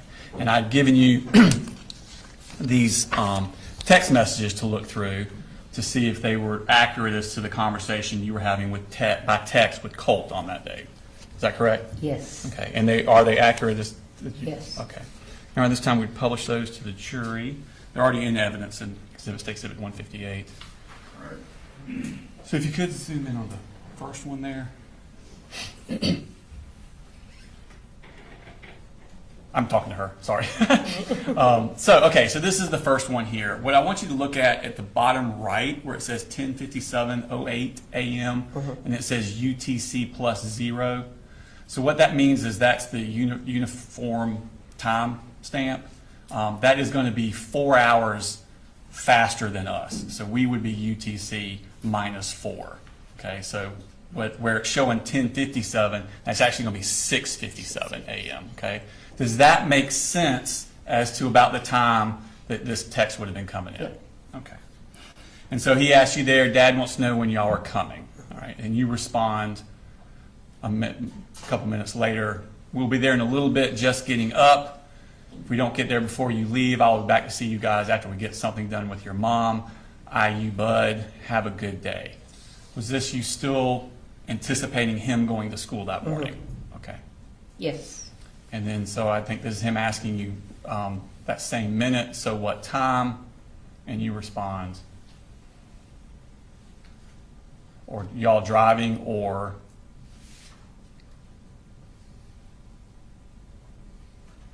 and this is you telling him not to miss the bus, you need to go to school. And if your mom is just up to avoid her, she'll be gone when you get home from school. And then I think you told him that, responding to his other, if you're driving, that you're actually already up here. Did y'all get a hotel room? Yeah. Okay. We did. Okay. And this is Colt asking you, I assume it'll be as simple as getting her in the car and going. And then you respond to him, not sure, but it will go smoother if no one is there. Correct? Yes. All right. And then he responds, all good. I'm heading out around 7:45, so y'all should be good. So again, you think he's referring to school? Yes. Okay. And then you say, that's what I'm hoping. Just know that she'll be gone when you get home. And he writes back, love you. Is that pretty standard how he would address you? Okay. All right, so now we skip ahead. This is you telling him that y'all were all out, and he asks, and I'm sorry, this is him. All right, we're all out. So this is going to be 8:24. Where are y'all? At 8:25. And you're like, headed to the house, please relax, try to enjoy your day. And he responds, I will, correct? Yes. Okay.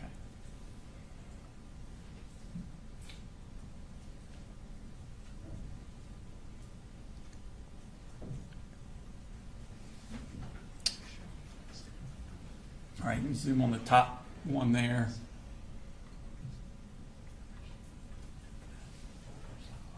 And that's him sending you a picture, and that's a picture of the hallway at the school. Okay. Yeah. And he's telling you he's leaving this here for your sake. He knows it. Does he know that it's important for you for him to go to school? Yeah. Okay. You stress that to him? Yes. Okay.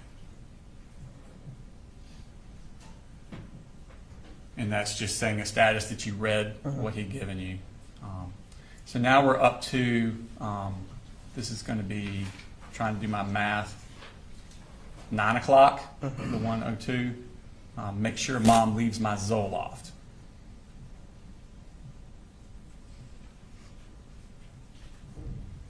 And then he tells you, if you don't leave it, things will turn really bad really quickly. Yeah. Okay. Now we're skipping ahead. It's going to be 9/11, and he says, I heard everything. What is he referring to there? Everything that they were talking about Okay, and while that we would were in the house. have been you and Marcy and your husband. Marcy and her daddy. Marcy and her daddy. Okay, so he's heard that and he's telling you this. Mhm. Okay. And then he's asking, where is my Zoloft? And then he responds back, where the fuck is my Zoloft? Yes. And then he says, I will literally die without it. Yes. Okay. Is that what you want? Yes. And then he's quickly, this is a series of texts all right in a row. You just ruined my life. Hope you're happy.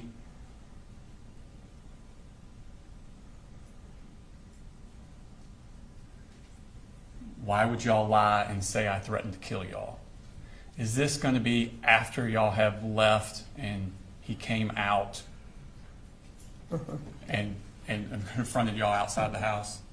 Okay.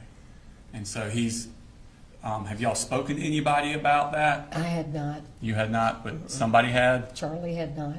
Okay. So next slide. I didn't say shit close, remotely close to that.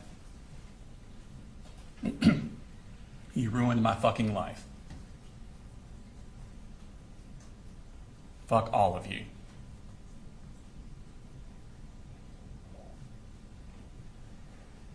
Fuck you. Fuck you and your God. With the shit you pull, you'll rot in the deepest pits of hell, according to your God. You are fake.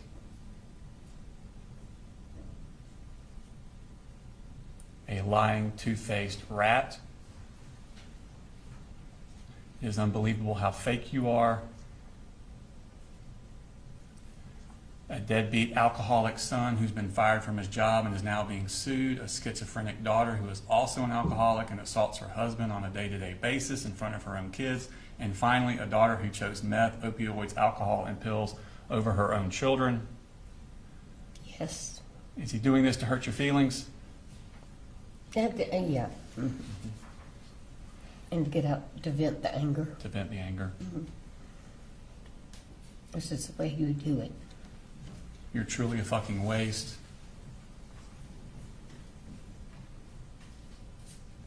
If you call DFAX and my dad ends up fired,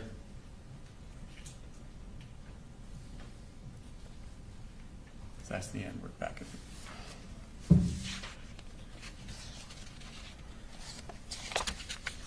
I heard everything. Okay, I'm sorry. Thank you. And I've told Dad everything. You are fucked. So these were all a string that came in all once together. One right after And the other. then, so you're reading those all kind of at once. You respond to them then. This is you. We gave your medicine to your dad. He will bring it to you. Your mom was the one who said the only way she would leave is if we called DFAX. I want you to have a chance to prove yourself on the Zoloft.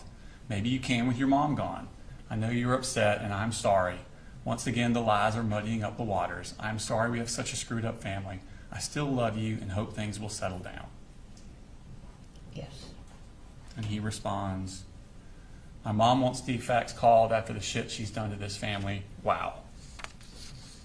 Yes. You respond, I know. Hoping to get her out will give you guys a chance to settle. Be sure to take your Zoloft and go to school. Yes. Did Colt often have outbursts like that? Verbal outbursts? Usually once every couple of weeks he'd blow off at me about something. Okay.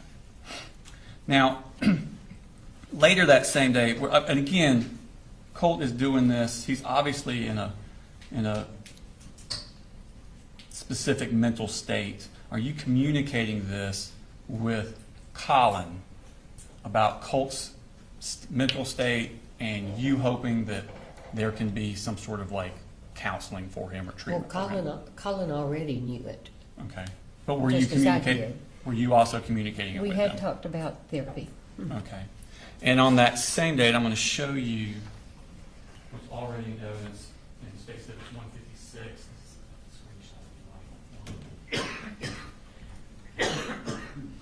Now, this is from Colin's phone to you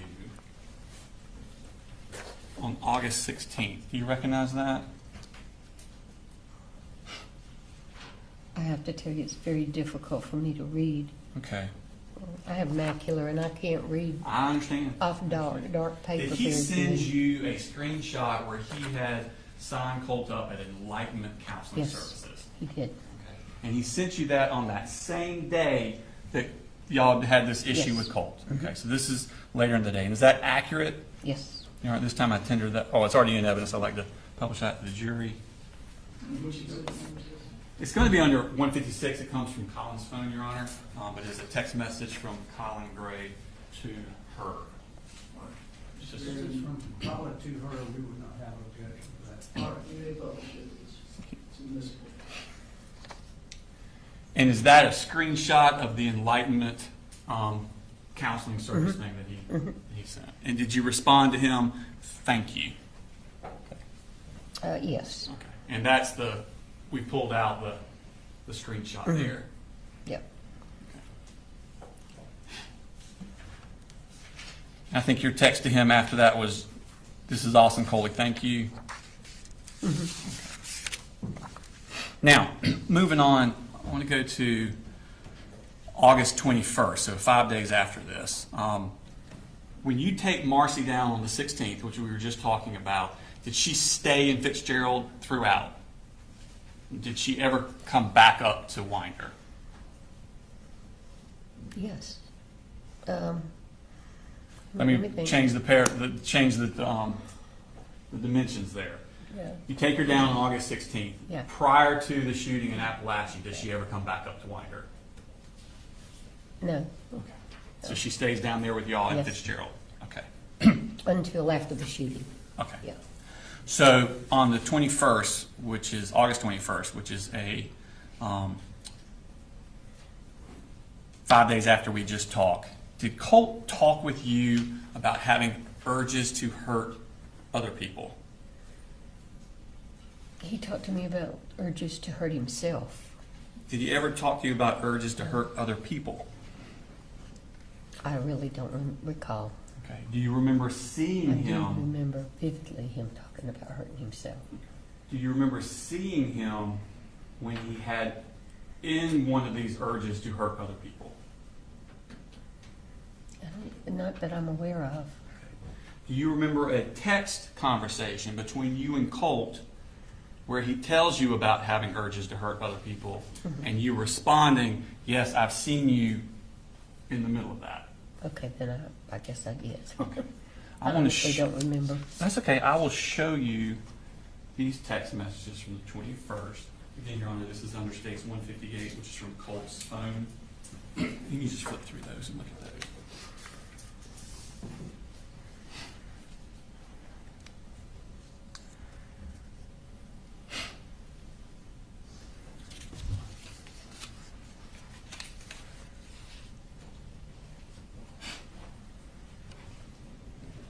Yeah. Okay. Do you remember that now? Mm-hmm. Okay. Are those accurate text Yeah. messages? Mhm. Okay. And did Colt talk to you about having schizophrenia? He did. And did he talk to you about having acute mania? He did. Okay. Did you share that information with Colin Gray? I don't recall. I should have if I didn't. Okay. Now, Colt wanted you to order a graphics card for his computer. Mhm. Do you know what that is? Uh-uh. I don't either. But you remember him specifically asking for that? Yeah. Okay. Were you going to use that graphics card as any sort of incentive for him? I told him I wasn't ordering it. Okay. He wanted to know why, and he kept going at it. And I said, you start going to school and doing what you're supposed to be doing, and then we'll talk about it. Okay. Would he have vulgar outbursts if he did not get this graphics card immediately? Well, yeah. Okay. So at this time, we're going to look at those text messages from August 21st.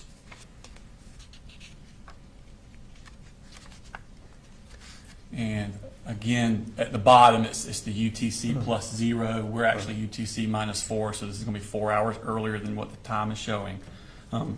But he asked you, did you order the graphics card yet? Yeah. And immediately says, you're blatantly ignoring my call, so I'll just say this. Ask Mama why the fuck she was drunk, that one to the point where she was literally passing out after Dad told her he didn't want to drink any of the Jack Daniels he got from a coworker for his birthday, and then lied to me saying she was just tired. Yeah. Fuck you. Is this all in relation to him really wanting that graphics card? Yes. Okay. And then you respond, Colt, I love you. I'll do anything to help. You just need to let me know how I can help. I told you I would probably not get to the graphics card until next month. Are you going to school? According to your lunch account, you are not eating. If you are in school, you need to be eating. I set up a lunch account for you. If you're not going to school, you should be aware that your attendance record will be turned over to the truancy officer after 10 absences. Your dad will have to go to truancy court. If you continue not to go to school, he could go to jail. Then he could lose his job and truck, all because you're not going to school. I truly thought if you could get back into school, you could get some normalcy back into your life. I hope you are going. LU. Does that stand for love you? Okay. Yes. And he responds, I have been going to school and I go to the library to do work. That's why I don't eat. I threw up last night, asked Daddy. He literally had to clean me up. Yes. And he says, quit assuming shit you have absolutely no clue about. Yes. Apologies. I felt a sudden induced feeling of mania. It's kind of like a surprise package that comes with schizophrenia. Yes. Do some research on it. It can help you a ton with understanding why it is I say these things at certain times. Yes. It's more leaning towards acute mania. Yes. And then you respond, I'm so glad you're going. I will keep money in your lunch account. You need to eat. Please know that I'm not assuming anything. I just don't know. Your mom and dad both blow V8 to fit their needs, so I don't know who to believe, except that I believe you when you talk to me. Have you talked to the crisis counselor your dad told me he was taking you to? If you were experiencing acute mania, you might need more than Zoloft. Yes. He responds, I know. I really do need something for it. I haven't gotten to a point where I've felt an instantaneous urge to hurt anyone, but I do have periods where it's heightened. These can last days to weeks for me. Yes. I know it's hard for y'all, really anyone to believe. I would be struggling with something like this, but it is very real. Yes. And he sends you an image with some stuff circled. And then he says, I started brushing my teeth daily. Yes. And then you write, no, I absolutely believe you. I see you in the middle of your urges. That's why I was so glad your dad was getting you to a crisis counselor. He promised me he would. Yeah. What are you seeing when you see these middle of these urges to hurt people?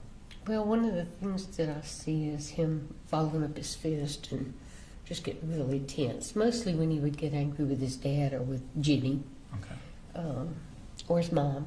Okay. I didn't see him do that with anybody else because I never saw him around anybody else. Right. And you're not seeing him on a daily basis, No. are you? Mm-mm. Okay. You're seeing him, what, once a month, maybe? Sometimes more, Okay. sometimes a couple times a month. Sometimes a couple of times a month, but not on a daily Depending. basis. No. Okay. And then he writes, apparently she's not a crisis counselor.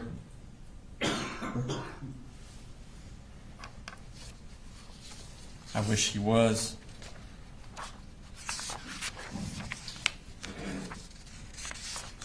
And that's that. Okay.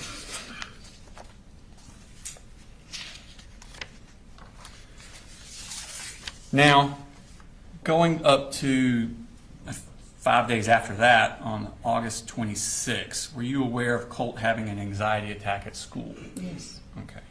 Did you talk to Colt on the phone that night? I talked to him at the school. Okay. He called me from the school while he was having his anxiety attack. So he told you about it at that point. Did he also talk to you that night? Yeah. Okay. At some point during that conversation, does he ask you a question that disturbs you? Yes. And what was that question? If I do something terrible, would you still love me? I think that's the way it was worded. Okay. And do you, at that point, did you know who Nick Cruz was? No, Did Colt talk to you about Nick Cruz? not that night. Not that night? I went back up there, and in a conversation we had a day or two later, Okay. we were going to McDonald's to get food, and I can't even remember how the conversation started, but he asked me if I knew Nick Cruz, and I looked at him and I said, I've never heard of him. I didn't know who he was. And he looked at me and he said, are you serious? And I said, yeah. He said, well, have you heard of the Parkland school shooting? I said, absolutely. I read all about it, but I don't remember who did it. And he said, Nicholas Cruz did. Mm-hmm. I said, well, how would you know about all that? And he said, I've been reading about it. And you're sure that wasn't the same day that you had the conversation? And or that wasn't the same conversation? It could have been. I can't promise you, but I just vividly remember it being on the way to McDonald's. Okay. But I may be wrong. Okay. I don't know. If you had given a different statement on September 4th, 2024 to the GBI agent that was in the same conversation, would that be correct? Probably, yeah. Okay. Either way, when he asked you that question about if I did something terrible, would you still love me? And you said it bothered you. What did you do in response to that? I asked him why he would say that, later. And I said, why would you think that I wouldn't love you? And I said, and he said, I don't know. And I said, well, why would you think about doing something terrible? And he said, I don't know, I was just asking. Okay. And of course, my first thought was suicide. Yeah, I can see that. So I got in the car and went up there. That's what I say. So when I was asking, what you went up there? Yeah. So when you get this phone call, you're down at Fitzgerald, Mm-hmm. okay, and you immediately come up here. Mm-hmm. The next day. Okay. And did you make any phone calls to anyone in relation to that? I did. I called the Advantage Crisis Center in Athens Okay. and talked to them and told them that I was really, really concerned that he was showing signs of manic behavior and talking about hurting, and I didn't want him to hurt himself. And she said, well, you can bring him in. I'm going to get into that in a second, Your Honor. I am going to ask her that, and I will argue it at that time, but I want to do something else. She's getting a little further along than my question, so I have something else I want to go to before we get to that. For the moment, then I'll sustain it. Okay. Thank you, Your Honor. I'm showing you what's already been tendered into evidence as State Exhibit number 161. I'm sorry, did I show you that?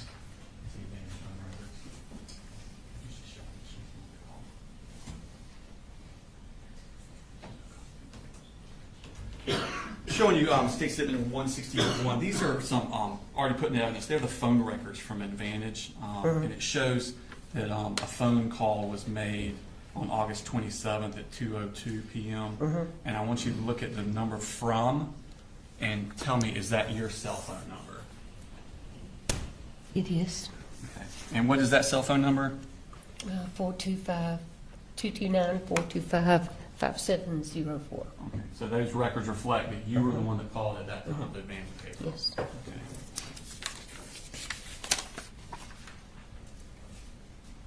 Now, when you were talking to Advantage Behavioral, did you tell them kind of what your needs were and what you were looking for? Yes. Okay.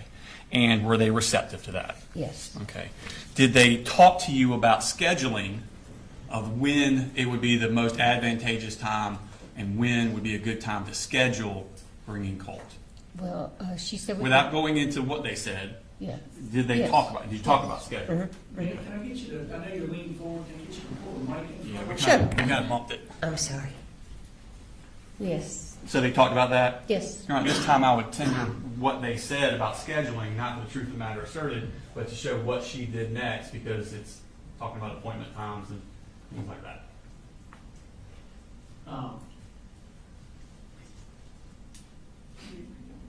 You're renewing your hearsay objection? Correct, yes. I don't know that we need to know what they told her. You can ask her if she made an appointment or. No, Your Honor, they told her something specific that then she went and told the defendant. And so it's what she did with that information that she got. It's not for the truth of the matter. It's what she understood the process would be to get Colt there, and then what she did with the information of how to get Colt there. Whether or not that how to get Colt there is that information is true or wrong or correct or factual doesn't matter. The words were instructions were given to her, and then she did acted on those instructions. So the truth of the instructions aren't as important as the fact that she received them. Well, I mean, that's going to be the evidence of the case. You want me to keep going in front of the jury, or? Well, I thought you were indicating you said she told Mr. Gray. Yes. Did you say that? Yes, sir. Yes, sir. She then went to Mr. Gray to. Yeah. Okay. Maybe we should approach Judge rather than argue.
State's about to ask, and the witnesses, from what I understand, her response to be, does not prove that what she was told by Advantage is true. It's just her testimony about what she says she was told. It doesn't mean that whatever this content is, that it's actually true. Okay. Go ahead. So you talked to somebody at Advantage. Did they Yes. tell you who could bring a child in? Parent. And they told you it was a parent. Okay. Did they tell you when would be the best time to bring She a child said in? Saturday morning, Okay. Did she give a reason? because there's very few people in the clinic. Okay. And Coley could go on a Saturday when he couldn't go during the week. Okay. Thank you.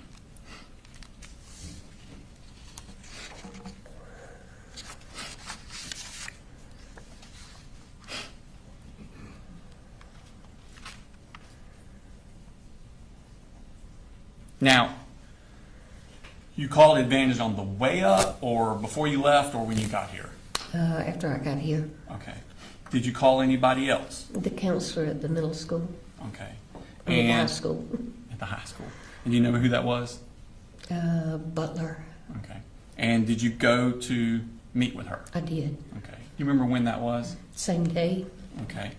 And do you remember what time of day it was? It was after lunch. And without going into the subject matter of the conversation, were you told about different services that could be provided for Yes. Colt through the school? Yes. Okay. Tell me about when you talked to Lisa Butler. Did you tell her that Colt had urges to hurt other people? I did. Okay. Did you tell her about violent outbursts? I did. Did you tell her about him cutting himself? I did not, because I didn't know at that time. Did you tell him anything about references to Nicholas Cruz? No. Did you talk about an assault rifle in the bedroom? Tell me about what happened when you left the school. I left the school and fell after I walked out on the sidewalk and broke these 4 fingers on my left hand. Okay. So as you're leaving the school, you actually Yeah. fall and break your hand. Mhm. Okay. You have to go to the hospital, I went to the emergency room. and at some point, you have to then leave to go back to Fitzgerald because of that. They told me in the hospital that I needed to see an orthopedic doctor immediately. And I didn't want to do it up here because I don't live up here. So my younger daughter called and made me an appointment with an orthopedic surgeon for Friday morning. Okay. So I left Thursday afternoon. Thursday. Mhm. Did you give any instructions or say anything to Colin about Colt? I did. The counselor had told us about a therapist who was going to be coming to the school. And I told Coley that they were going to send him something to fill out, which they had already sent him and he'd already filled out. Okay. And the counselor told me, I told her about Advantage, and she told me that Can you tell me what she told you?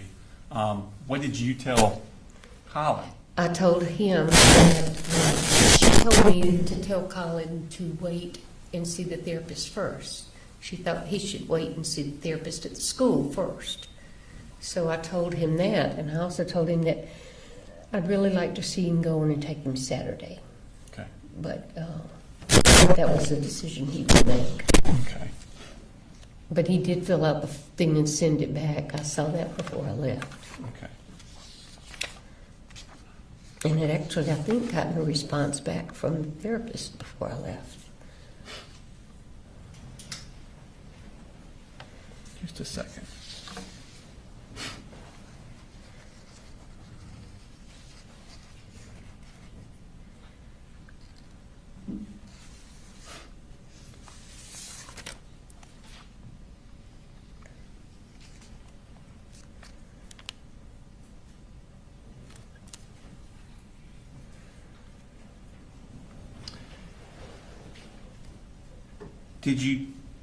Did he tell you that he would take Colt on that Saturday? Yes. Okay. No, he said, when I told him about the therapist, he said, well, maybe I'll wait and do that. And I said, well, that's up to you. I honestly I don't remember him saying that he was definitely going to take him.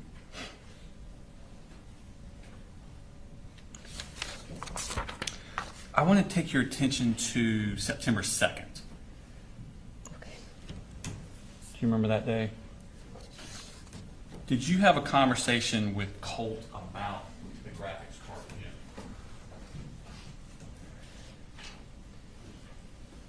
Did you? About what? Did you have a text conversation with Colt again on September 2nd about the graphics card? Yes. Let me show you what's in States 158. This is from Colt's phone, Your Honor.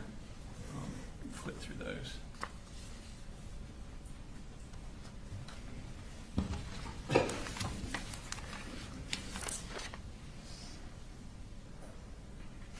Yes. Yes. Okay. And are those accurate as to the text message you're seeing? Mhm. Yeah. Time we'll publish those. Any objection? Signs check, yeah. All right. They're admitted to be published, specifically, I don't know if I've seen these. As I understand it, they're not, Mr. Smith, are they being offered to prove the truth of the text? It's his content? state of mind, Your Honor. These are shorter than the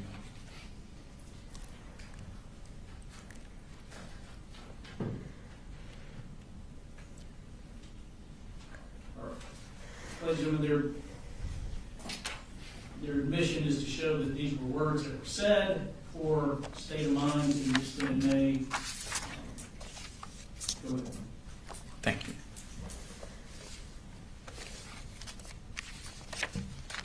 So this is him again. Now it says UTC -4. So that is that time is accurate now because that is us, UTC -4. So at 12:49, he sends you the request graphics card. Yes. And you say, I know I told you I would get it after the first of the month. I was assuming you would be steady going to school and getting therapy, but you are not. I honestly cannot justify the purchase when you are staying home, not trying to help yourself. I know you're going to be angry, and I'm truly sorry, but you desperately need to be in school so you don't wind up in trouble. School for 1 month, and then you can have the card. I love you the most. Yes. Okay. And he responds, fuck you. Yes. You ruined me. Yes. All of you. Yes. And drop dead. Yes. Okay. Did you communicate any of this to Colin? No. Okay. Did you have any more communications with Colt before September 4th? I don't think so. I don't have any memory of it. Okay. Just saying.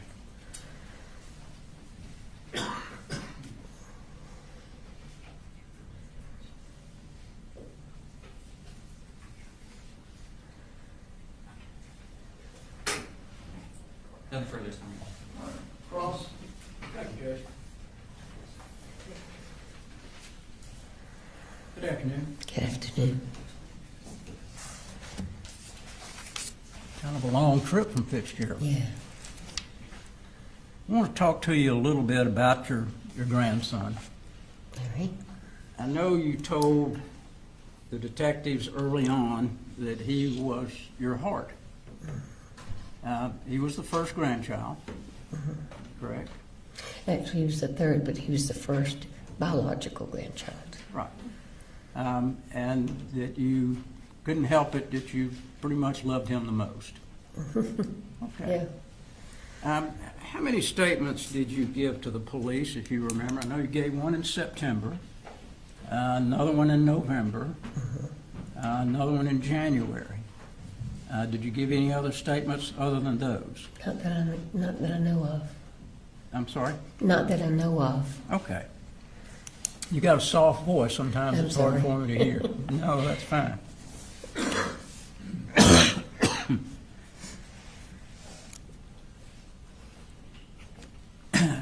Now, when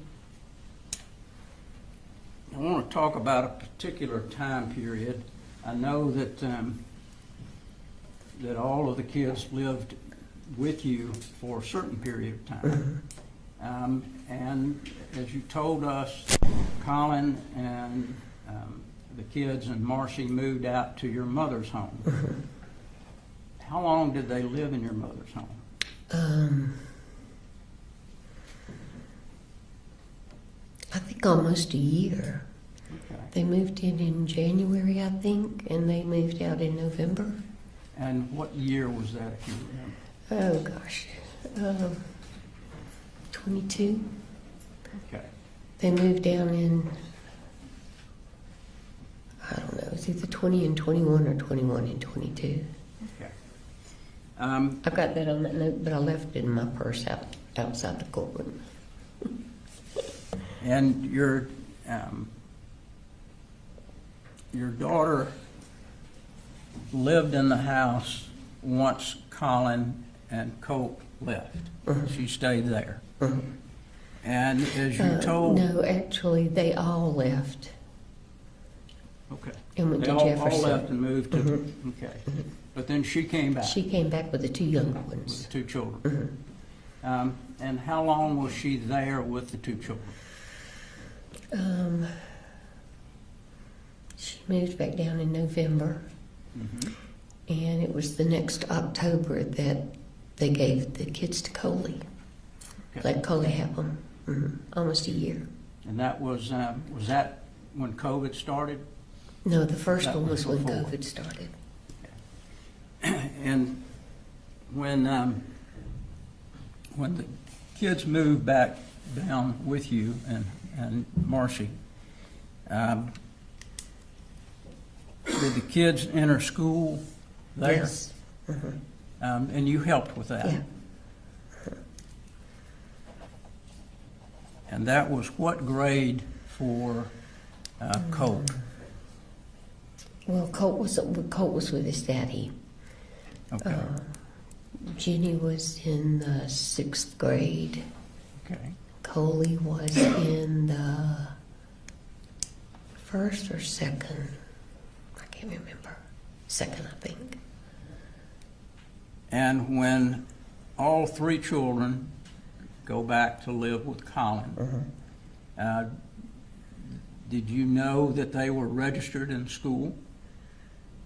No, we helped him register them when they got up there. Okay. And did Colin talk with you about registering them in school? Okay. So y'all communicated about school and, Yeah. and how to get them registered and Sure. that sort of thing. And that was when I called my daughter and asked her to help. Okay. And Yeah.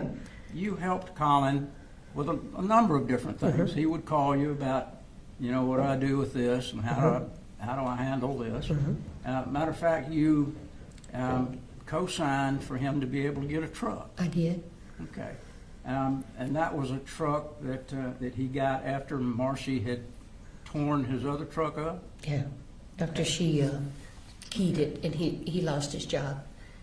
So when he found another job, he didn't have a way to go. So I co-signed with him to buy a truck. And when was that? What year was that she keyed his truck? 23 or 24. It was after she tied me up. It was that November. It was November. I think it might have been 23. I just honestly don't remember which at this point. Okay. And it was a work truck that she keyed, is that right? Yeah. Yeah, it was a company truck. Company truck. Brand new one. Now, when Colt was in the 8th grade, he was living back in Jefferson with his dad. Did Colin talk with you about how to get him homeschooling? Yeah. Okay. And did you help him with that? We did. We looked into it, but all of the homeschool programs that were offered were already full. And all they could do was put them on a waiting list. Jenny wanted to do homeschool too. And did your other daughter, Annie, help with that process She did. too? She did. Do you know whether or not Colt told his father he was enrolled and he was doing the homeschool on the computer? That I don't know. Did you ever talk with Colt about that? No. Okay. I do think that his mom told Coley that Okay. he was doing it. And But I don't during know the, about him. I'm sorry, go ahead. I just said I don't know about Colt saying anything about it. During the whole time that he would have been in the 8th grade, how many times did you come up to visit then? Not as many, maybe 5 or 6, Okay. because the Would other you ever, kids were with me. Well, no, when he was in 8th grade, they were all up there, so I was up there about every 6 weeks. okay. And would you talk to Colt as well as the other children about school? Okay. Coley and I talked a lot about it, what we could do to convince him that he needed to go. I actually talked to somebody at the school about it. And they sent somebody out to the house, but nothing ever happened. Now, when the police talked with you back in November of 2025, you indicated that your daughter, when she was living there with Jenny and Coley, she was a mess. What drugs do you know that she was on? You ended up telling the officer the drugs that you thought she was on. I don't think she was on any after she got home, because she didn't have any. She was just having withdrawal from the ones that she had been taking. And did you tell the police that she was taking methamphetamines as well as a number of other drugs? Tell the police? I'm sorry? Did I tell the police that? In November of 2025, did you tell the police that your daughter Marcy, during that time period, was on a myriad of drugs? She was. I don't remember telling the police that, but I do know she was on a myriad Okay. of drugs. Page 1 of 48. My memory won't even allow me to remember talking to the police. No, you can't read my handwriting. Just don't even think about that. I'm going to show you this area right here. Just get you to read that for Okay. yourself.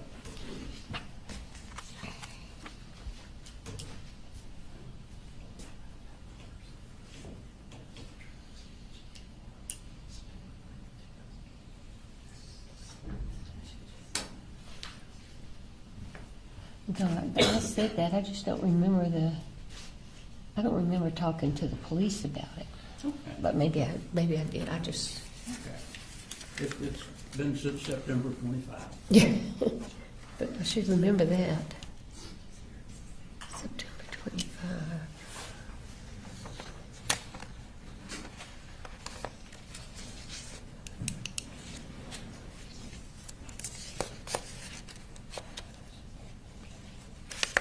Was that related to when she tied me up? I'm sorry. Was that a meeting with the police after she tied me up? Well, you met with the officers after the incident Okay, back in September? yeah, okay, Remember that? yeah. Okay, all right. And you told us earlier about the situation where Marcy tied you up. Did you hear the telephone conversation where Marcy called Colin and told him that she was going to kill him and Colt? No, she, once she tied me up, she left and went to the other end of the house. Okay. And she was in and out. I could hear her banging and breaking things, but I couldn't hear a phone conversation. You didn't hear did you hear that she was on the phone but didn't know what she said? No, I didn't even hear her on the phone. Okay. You told the police that she had, and this is going back to September of last year, that she had threatened to kill not only Colin, but Colt as well. Yeah, she told me that. She told you that? Yeah, I don't know if she told Coley or not, but she told me that. And she told who? Me. Okay. Do you know whether she told Colin that? I don't know. Okay. Do you know whether she told Colt that? He called me and was upset about it, so somebody told him, but I didn't. Okay. So Colt called you and was upset that his mother threatened to kill him. But it was not then, it was a few days later. I'm sorry. That's okay. That's pretty understandable, I guess. Yeah, Yeah. yeah. He was upset because she had threatened to kill him, and he didn't understand why she would want to kill him. And were you concerned about that? I was concerned about her saying it. I really didn't put a whole lot of merit in her doing it because she didn't have a gun. But we did call Coley. I think Annie called him and told him she was on her way up there. Or I did, I don't remember. I didn't because I couldn't find my phone. Okay. Annie must have. So he was called and told about what was said. Mm-hmm. Did any of the other children know that, Jenny and Coley? No, You know? I don't know. Okay. You told us also, the state asked you about some incidents where Marcy and Colt apparently got into it, and she told you that he had stabbed a couch. Is that right? You were not present. Did Colt ever tell you that he did that, or was it just Marcy? Just Marcy. Just Marcy. So the only information that you got about him doing that was from Marcy. Marcy always tell you the truth? No.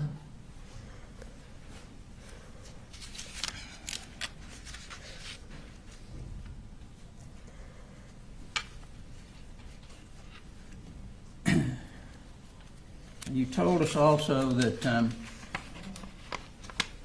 you had bought Colt a phone. Do you remember approximately when you did that? It was after he went up to live with his dad when he was in the 7th. I mean, when I brought Marcy and the other kids down. Okay.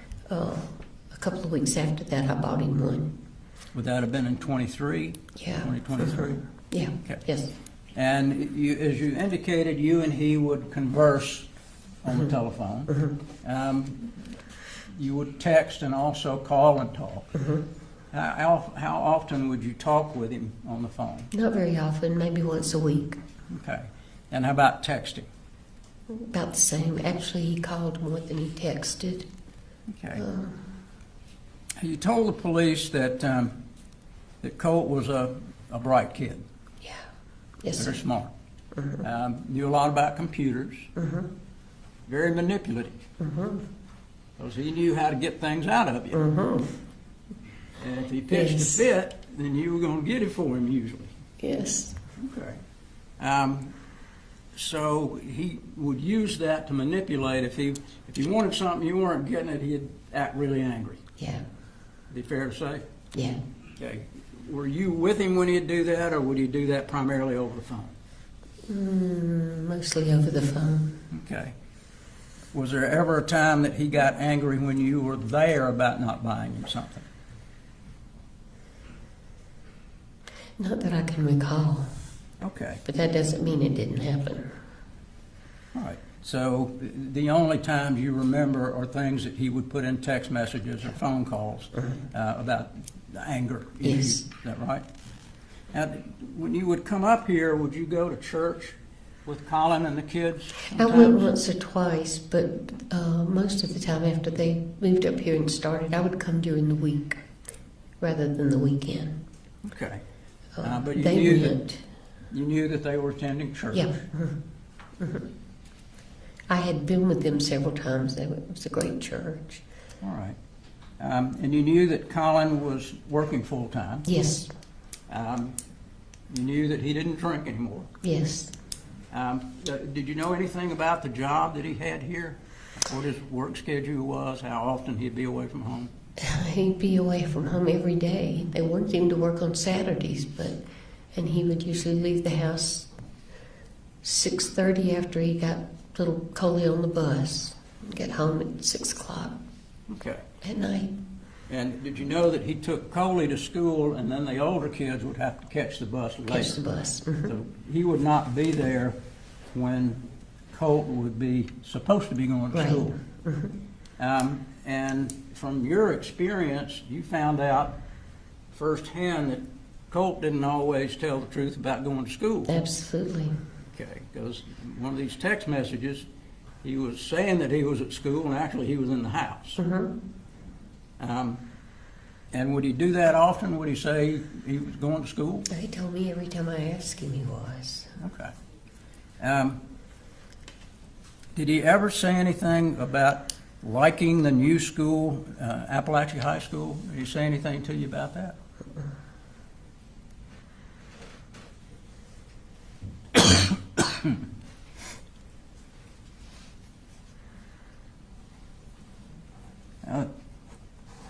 Some of these text messages are about Zoloft. Zoloft is for anxiety. And did you believe that he suffered from depression and anxiety? Absolutely. Okay. And so therefore, was it your idea or Marcy's idea to give him Zoloft? Well, Marcy brought it up, and I didn't necessarily support it, but I didn't fight her on it. I didn't try to talk her out of it. That was not something that Colin suggested. No. And how long had Marcy been giving him Zoloft? She started giving it to him after she went up, when she left rehab. August? No, she left sometime in July. Okay. I don't know how long after that she started giving it to him, but Okay. July or August of it was July 24? because it was around the 10th, I think, of July. All right.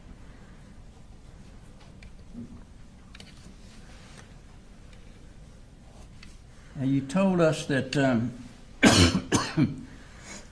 during the 20 years of 24 and 25 that you would come up at least once a month. I tried to. And would you talk to Colt more during that period of time than you did earlier? Yeah. So you and he would have numbers of conversations. you told us about Christmas. Was it Christmas of 24 or Christmas of 23? I think it came out Christmas of 23, but it was actually Christmas of 24 that he got the gun, right? Yeah. Okay. And after he got the gun, did he talk with you about getting things for him for the gun? No, he just talked about bullets. I'm getting bullets for it. Okay. Did you end up buying him a strap for the gun? Buying what? A strap? You remember getting him anything other than bullets? I don't. But that, he could have ordered it on Amazon, and I just, Okay. But I don't think I did. But I honestly, I'd have to go back and check my Amazon remember? orders. I'm sorry? I said I'll have to go back and check my Amazon orders. Okay. So would he order sometimes things on Amazon without you knowing it? No, not usually. Okay. I usually did the ordering. I didn't let him get on it. But that doesn't mean he didn't do it Right. at some point in time. Do you know how many bullets you got him? No, I got him, I think 2 of those things that you put in the gun, magazines, is that what they call them? Okay. I think I got him Magazines? 2 of those or 3, whatever you could get for $100 or less. Okay. Because I So- had given him $100 for his birthday. So it may have been magazines that you put the bullets in? No, they were bullets. Okay. They were, I don't know, they were just in a box. All right. But you don't recall, at this point, anything else that you may have purchased No. for him? How about for his computer? You buy him things for the computer? I did. He liked to take them apart and add new things to them and make them stronger and bigger. And so I actually bought his computer. Marcy asked me if I would get it. Well, actually, she said we would get it together. He wanted one really bad, so I got it.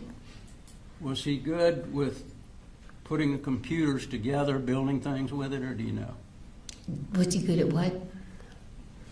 Good with matching components up with Oh, yeah. the computer. He'd take them apart and put them back together. Okay.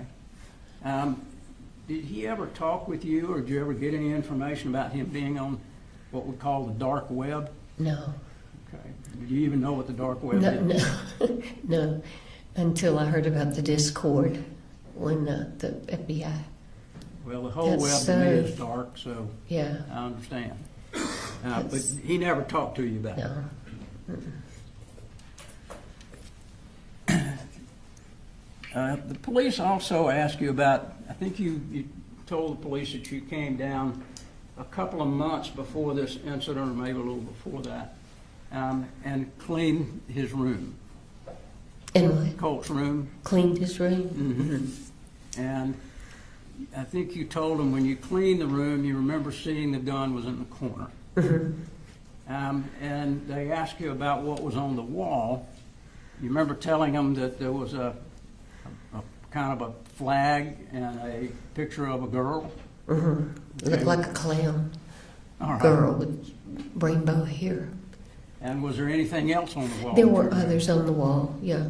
But what- I didn't look at them. They were all real dark. I have macular, and I don't see well. And he kept his room real dim.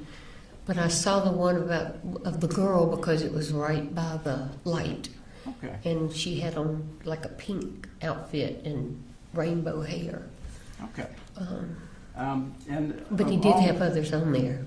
I'm Also, sorry. he did have other posters on his wall. Okay. And you didn't know what those were? I really didn't even look at them. The times that you were there and you indicated that you saw the gun a few times when you were there, did you see anything different on the wall each time you saw the gun? Okay. I just didn't pay attention. Like I said, he's had posters on his wall all these years, and it was usually dark when I'd go in. He wouldn't have anything on but his monitor. And I'd flip the light switch on, but it was a real dim wattage, and I just, it was just all dark to me. And did you see anything that you thought might be disturbing on the wall? Okay. Nothing but the gun. I'm really. sorry? Nothing but the gun? You knew that that Colin had purchased this gun. Do you know when he bought it? He bought it, I think maybe in November, Okay. before Christmas. Bought it before Christmas? Yeah. Okay. And were you there when he gave it to Cole? No, he gave it to him at Christmas. Okay. You were not there at Christmas? No, I didn't Okay. come up until a couple of days after Christmas. So you don't have any idea what Colin may have told Colt about the gun? No. The state went over a number of text messages with you. Did you ever share any of those text messages with Colin? No.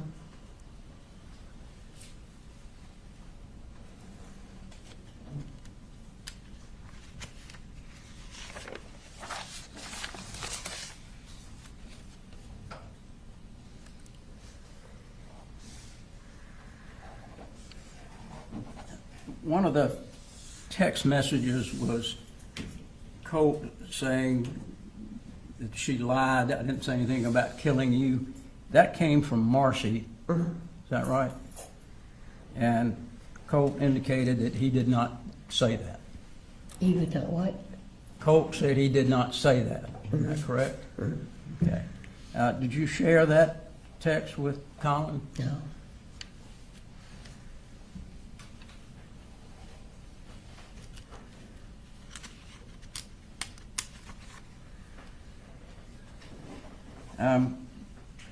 I know we heard about the graphics card also. He got upset with you again because you weren't buying him what he wanted? Okay. And every time he would go through this scenario, would you have another conversation and he'd tell you that he loved you? Okay. So it was just kind of his modus operandi to try to get you to buy something? That's right.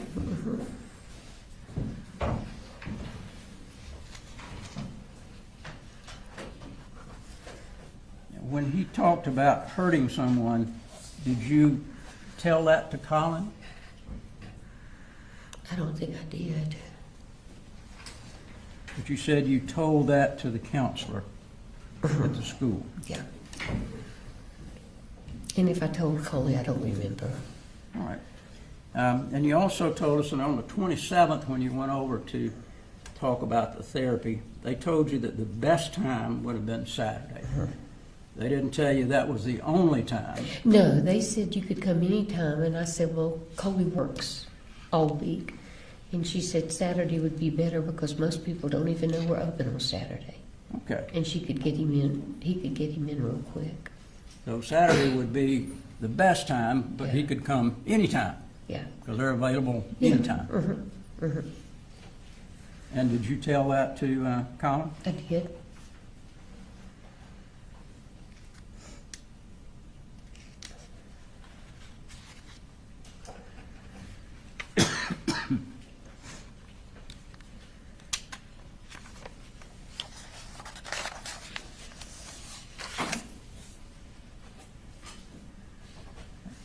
You never had another conversation with Colt after September the 2nd?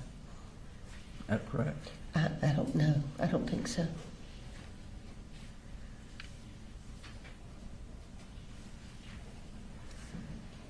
You also told us that you got some forms from the school, and you gave those to Colin, and he filled them out and turned them in. Actually, they emailed them to him. Email, okay.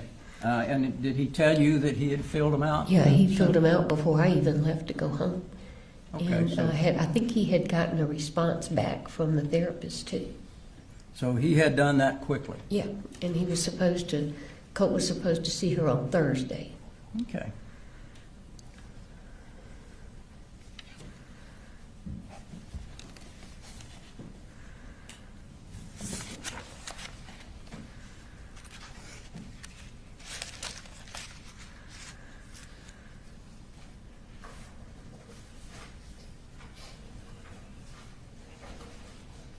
I just wanted to clear up, who called you to ask you to come and pick Marcy up? Colt. Colt. Okay, it was not Colin? No. It was Colt. No, apparently, I'm sorry, go ahead. And it was you and your husband and Marcy that came up. Oh, well, No. Marcy was already Yeah, here, I'm Marcy's sorry. here, yeah. But it was you and your husband to get Yeah. Marcy. Yeah. And when y'all came in the house, did you go to his room? To Colt's Colt's? room? Mm-mm. I thought he was in school, Okay. and he always kept his door shut, so I never even checked. And where was Marcy? Marcy was in the living room when we got there. Okay. And Yeah. Marcy didn't even know that he had gone to school or had not gone to school? Apparently not. Or if she did, she didn't say anything. Okay. Uh, After that, when you went to pick her up, she wasn't real happy about that, was she? Did you and she talk at all after that much? About what had happened? About anything? On the way home, not much. And after you got home, did she discuss with you anything that Colt may have told her? Not saying what he told her, but did she discuss anything that Colt had told her? She told me that Colt had gotten angry with her and had shoved her and had gotten his gun and pushed her with the gun. Did she tell you that she had gotten the gun? No. Okay. So you weren't there, and that was just her No. statement. That's right, both of them. I wasn't there for any of it. Okay. And the question is, after you got back home with Marcy, did she ever discuss anything that Colt may have told her during any of the time period leading up to September the 4th?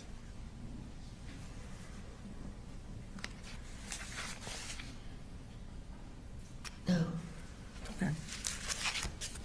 Thank you very much. You're welcome. Yes, Your Honor.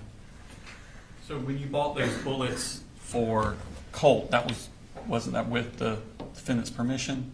Yeah. Okay. And now, you said earlier that you, on the way up, after Colt had told you that, asked you, would you still love me if I did something terrible?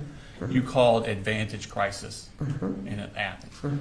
Where did you get that information about that place existing? From Marcy. Okay.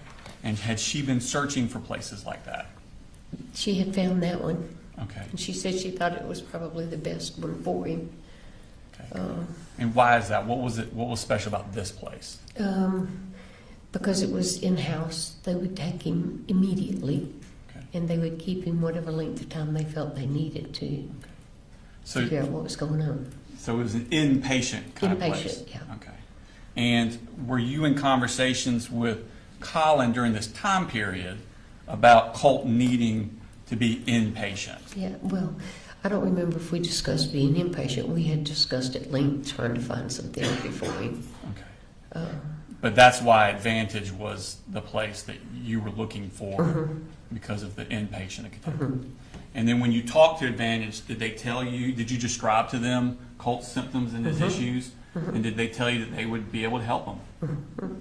I'm sorry, it's just a yes thing again. Yes, I'm sorry. It's fine. They said Coley could just walk in the door with him. Okay. And it didn't have to be that Saturday. No. It could be any day. Yep. And you told Colin that he could take him at any time. Well, I told him that Saturday was the best day for him to take him because there wasn't anybody there. I really didn't say you could take him anytime, but Okay. But you he told him works Saturday. all week, so He worked during the week, so Saturday just sounded like a good idea. Okay. And you asked him to please take him that Saturday. Didn't you? Okay. I told him I didn't ask him to please. I told him I thought it would be a good idea if he did, but if he didn't, to make sure that he went to school Thursday so he could see the therapist. Right, because the therapist at the school doesn't work if Colt's not at school. Yeah.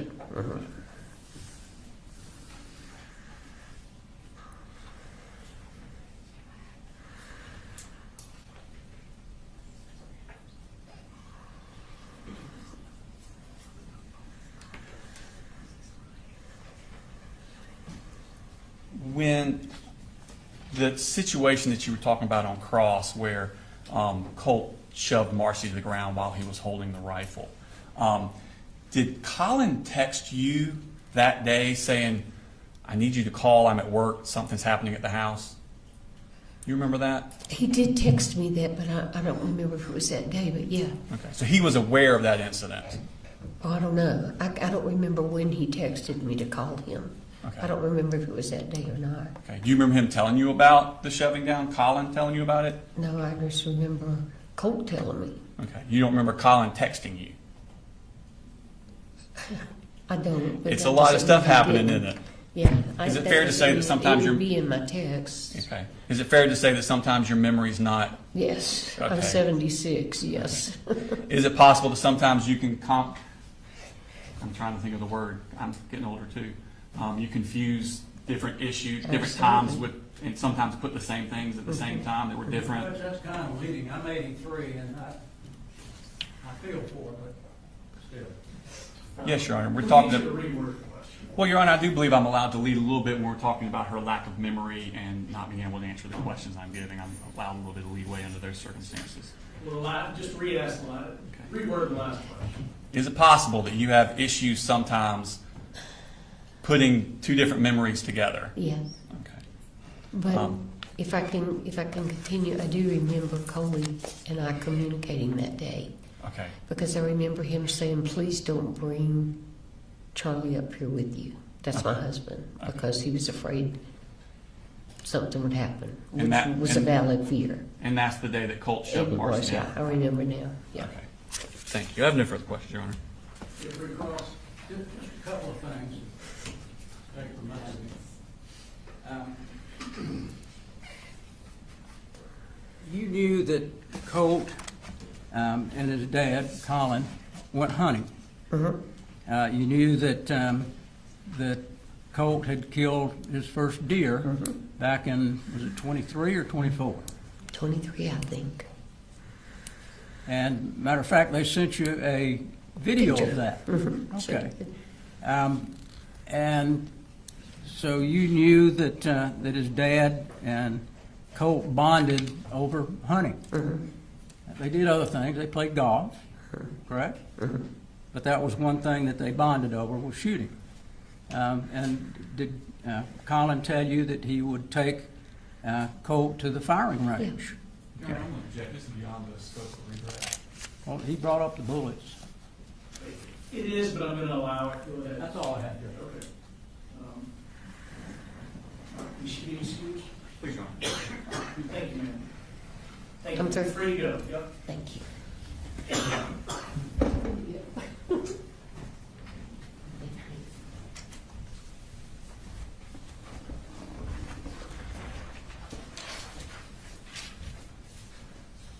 Who is the state's next witness? Vicki Lee, Your Honor. You need to take a break before. No, jury, you need a restroom break, or raise your hand if you do. Just say no. State called Vicki Lee to stand, Your Honor. Just look back there.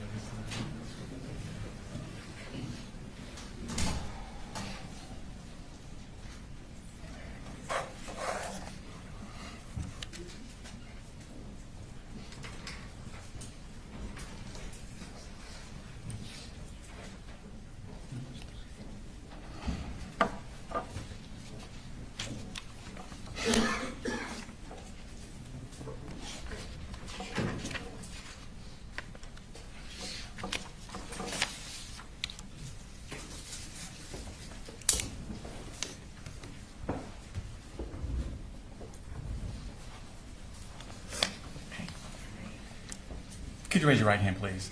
Swear the testimony you give in the now pending before this court will be the truth, the whole truth, none but the truth, so be God. Yes. Okay. If you could introduce yourself for the jury, please. My name is Vicki Lee. And where do you work, ma'am? I currently used to work for Advantage Behavioral Health Okay. And where is that located at? in Athens, Georgia. And what does Advantage Behavioral Health do? It is a mental health facility. We do behavioral health assessments on ages from 4 up until whatever adult age, but we do mental health evaluations there and also substance abuse evaluations. Okay. And what did you do when you worked there? I was the business manager. I was the manager of the clinic Okay. And where was that located at? in Athens, Georgia. Okay. Do you have a phone system at Advantage Behavioral? We do. Okay. And does this record calls when they come in, not the contents of them, but record like the numbers of who called and what time they called? We do. Okay. And are they kept in the ordinary course of business? Yes. And do they do this recording contemporaneous in time as to when it happens? Yes. Okay. Your Honor, I'm going to show you what Smart State Citizen 161.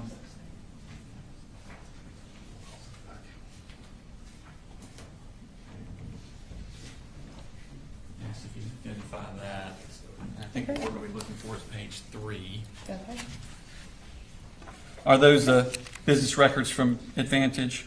It is. Okay. And were those given out as a result of a subpoena from Yeah. our office? Okay. Yes, they were.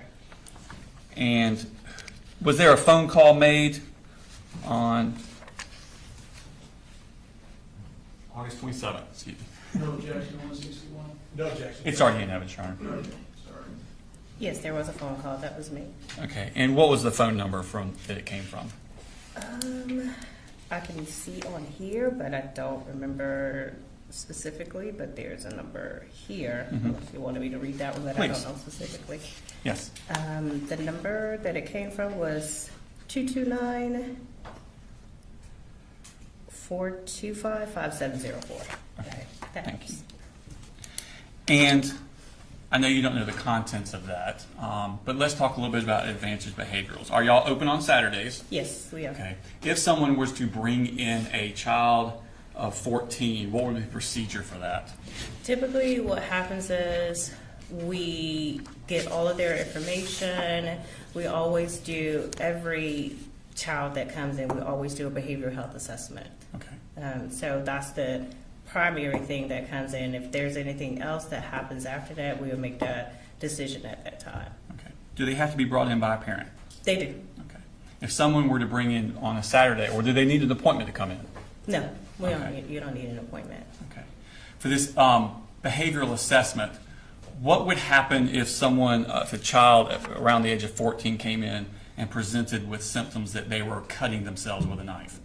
Typically, at that particular time, once we do the behavioral health assessment with the therapist, typically, more than likely, we will require a mandated referral to a psychiatric hospital, which what we typically call is a 1013. They are not allowed to leave our facility unless they have to take them to that psychiatric hospital. They are not allowed to leave our facility until that has been done. Okay. What if they presented with physical violence to parents, such as pushing or hitting? If we have deemed that it is an unsafe environment, we don't allow the child to go back with that parent because we do believe that the child needs to be safe and it needs to be a safe environment also between the child and the parent. Okay. What about property damage, like if the child was putting holes in doors or breaking windows? All of those would be concerning to a therapist at our facility. Also, if they're having the conversations with the parent and also the child, sometimes at that point we do make that recommendation to be 1013. Okay. And again, 1013 is inpatient. Yes, Okay. it is. What about if the child presented with panic attacks? That would not necessarily require a 1013, but it just determines what is actually discussed with that therapist at the time. What if they said phrases like, I have no control over what these things say and tell me to do? So those are type of situations or conversations that we primarily would look at. Those types of things, we would kind of, at that particular time, kind of decide if that child would need to go to a psychiatric facility. Most of what we do is homicidal ideation, suicidal ideations. If it is a plan, they have a plan and things of that nature. Those are typically red flags for us. Okay. What if you find out they have a specific fascination with school shooters? That would definitely be a red flag for us. Okay. And what if you found out they also had access to firearms? That would be a red flag too. Okay. Just Ross. Yes, sir. Good afternoon, Ms. Lee. Hi. For the jury, what's a custodian of records? What is a custodian of records? Medical records. Well, That is- you said you're the custodian of records for Advantage Behavioral I'm Health? the business manager for. Business manager. Yes. All right. Yes. So you're familiar with the records at that practice? Yes. Okay. And what is your educational background? So as far as my education, I do have education in medical billing and coding. Okay. So I do have an associate degree in that. Okay. And I don't mean this, but just to make sure I'm not getting the roles mixed up, you're not a therapist at Advantage I am not Behavioral a Health? therapist, Okay. no. But I've managed a Perfect. therapist, yes. Gotcha. Yeah. All right. Well, that must be fun. Okay. So according to this, there were 3 phone calls from this particular phone number. Is that correct? That's correct. And then it lists the duration of the phone calls by seconds. Is that right? Yes. Okay. But as you testified earlier, you're not sure what the contents of those were. Once we were able to talk to the staff, it was determined that what happened was we got a phone call from someone inquiring about I don't know if I'm supposed to say the names or not, but they called about him. They called our crisis line, which we do have an on-site psychiatric facility. So there, Okay. that call was transferred to our main office, which we service kids. And how were you able to determine that? Determine what exactly? Well, you just said that someone called about this particular person and it was forwarded to this particular, where are you getting that information from? So we got it from the phone records. From the phone records, but how do you know what the contents of the phone call was? Because we can actually hear the recording. Oh, you have a recording of it. Well, not this right here, but yes, our phone calls are recorded. Your phone calls are recorded, but you don't have any recordings of these 3 phone calls? Is that correct? Not that, to my knowledge, they don't. Okay. Yes. Gotcha. But I gotcha. do know that this was, talking to our staff, they do recall the conversations, the call that was transferred to them. They all remember that. Who was the staff you spoke to? I didn't I don't remember. These people no longer work there. All right, so Judge, I'm going to object that would be hearsay. And I would ask that to be struck and the jury be instructed not to consider that. You have a response? I wasn't asking the question. I understand. I mean, testimony has to be based on personal knowledge. I'll ask the jury to disregard the comments that came from staff that administrated. Okay. Now, you were talking about a 1013, which is an involuntary commitment. It's not involuntary, it is voluntary. It is voluntary. Yes. So you can't hold the person Well, if they for don't a want child, to be there? For a child, we can't. Okay. Because we are not allowed to let that child leave our facility once we have 1013 now. Okay. And you said that could be based on an unsafe environment. It can be. It just Okay. determines what the therapist decides at that particular time. If they feel like it's an unsafe, if your child is going to do harm to himself or others at Right. that particular time, yes. Okay. And that would obviously be based on conversations with the child and with whoever else was there. Is that Right. correct? Okay. And when you were referencing an unsafe environment in regards to who you had been given some examples by the state, if one parent was abusing the child, that would be considered an unsafe environment. It would be. Okay. Now, is it still considered an unsafe environment once that parent has been removed, for example, from that home by, say, defects? It would not be if that particular parent if that parent is still in the home, of course it would be an Of unsafe course. environment. Yes. Okay, all right.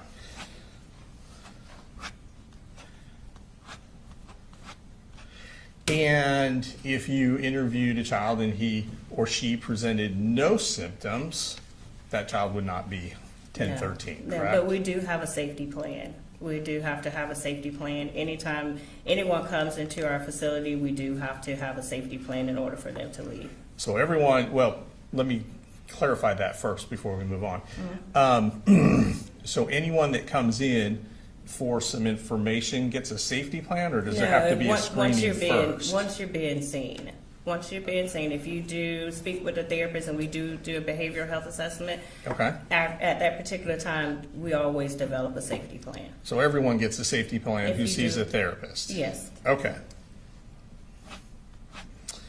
And you said y'all are open typically on Saturdays. We are. Are you open on holidays as well? We are typically open on holidays, as far as like Thanksgiving, Christmas. Right. Now, our office is not open, but our inpatient hospital is 24 hours. Okay. And so you'd be open, obviously, Monday through Friday as well? Yes. Okay. I have no further questions. Thank you, ma'am. Hang on, excuse. Thank you, man, for free to go.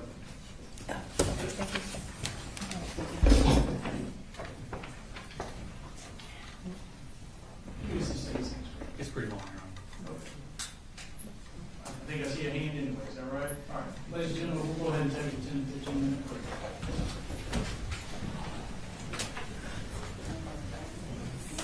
What's that?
We need more time to do that.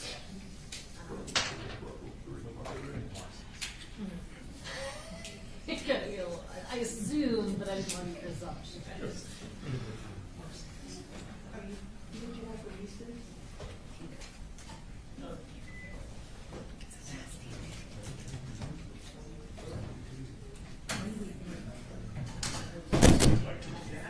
But it's working here. How we get to the scene, frankly.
And she has not yet arrived. We are in the process of, I guess, locating her. We believe she is 10 minutes away based on our efforts to find her. So Mr. Hobbs and I were discussing kind of other options. She is would be our last witness for the day. He does not believe that he would get through his cross today if I started my direct. I can share with the court the process. This is going to be our longest cross-examination. It's probably going to be at least 2, if not 3 hours. Okay. If not more. And it's up to the court. I don't necessarily have a problem with starting her and ending on Monday. I also don't have a problem if you want to do it a different way. Our issue is I just haven't laid eyes on her yet, so I don't know what kind of. How long do you anticipate direct will be? I probably an hour to an hour and a half. I think it just kind of depends on how much I have to refresh my recollection with stuff. I also would say Mr. Berry and I still do need to look at some of the exhibits and the phone records. I know the state would probably like Ms. Gray to be here to slap some type of court order on her to reappear on Monday. But Yes, we would also, if the court decides to wait for us to call her on Monday, we would ask that there be some sort of court order from you requiring her to come back. When is the witness that you anticipate the big notebooks that I mentioned before with them reviewing ahead of time? I have at least another day of witnesses before we get to her. Maybe a day and a half, maybe 2 days. So there's little we can accomplish with the jury anyway, unless she walks in and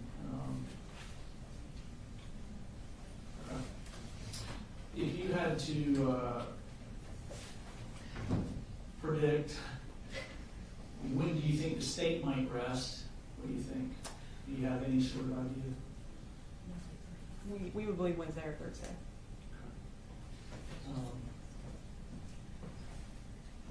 We have probably, I believe, 9 witnesses left, but they are all fairly lengthy except for one, I believe. And I know that we had talked about jury charges, but obviously things have accelerated. We'll have those to you first thing Monday morning. Okay. We have the dates, but we anticipate having ours ready Monday morning. So you can start. Yes. looking at them. Thank you. Yes, first. All right. Is there any reason I shouldn't release the jury today?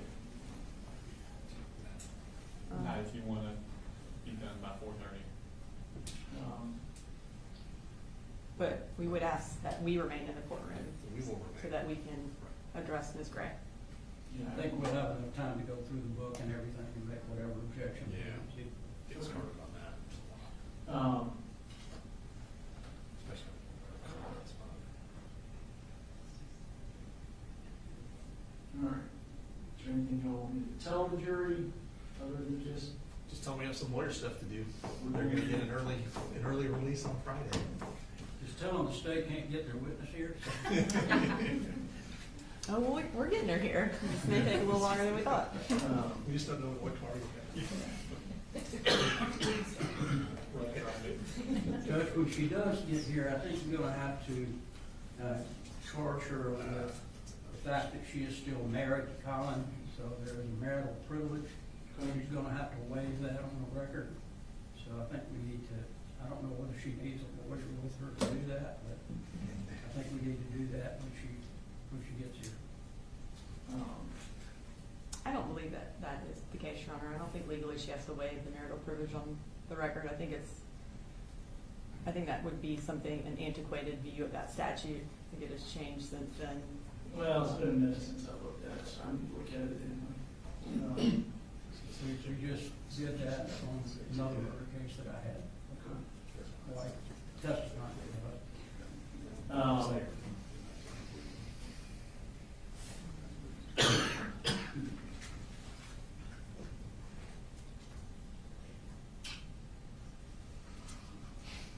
All right, if you want to go ahead and bring them.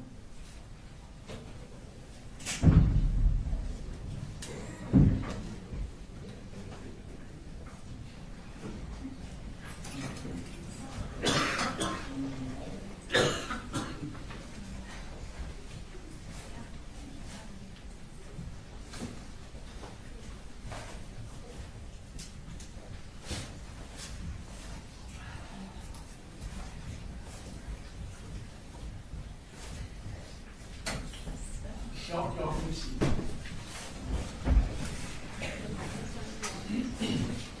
Ladies and gentlemen, there's no additional witnesses or evidence that's going to be presented this afternoon. There's some evidentiary things that the lawyer's going to work on. So we're going to have to stop early. You've been very dedicated this week. I do appreciate it. I want you to know that. If you'll just relax and enjoy your weekend. See you Monday morning as usual. Again, stay off social media. Don't watch the news. Be careful with your text messages and don't discuss the case. Y'all have a good weekend. You too. Take care.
jump away there.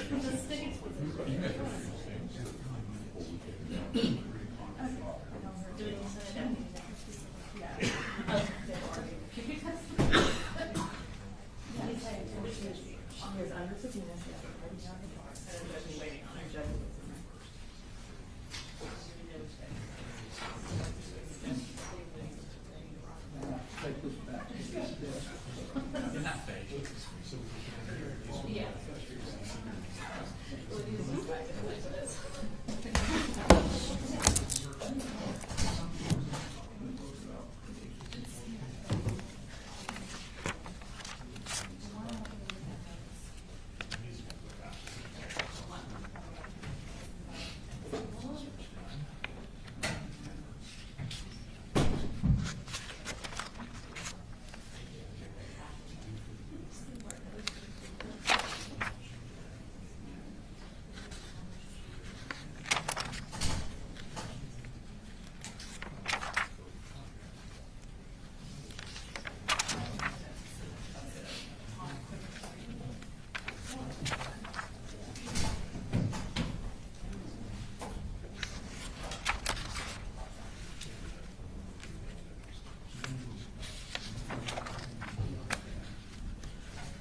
Commissioner may we approach?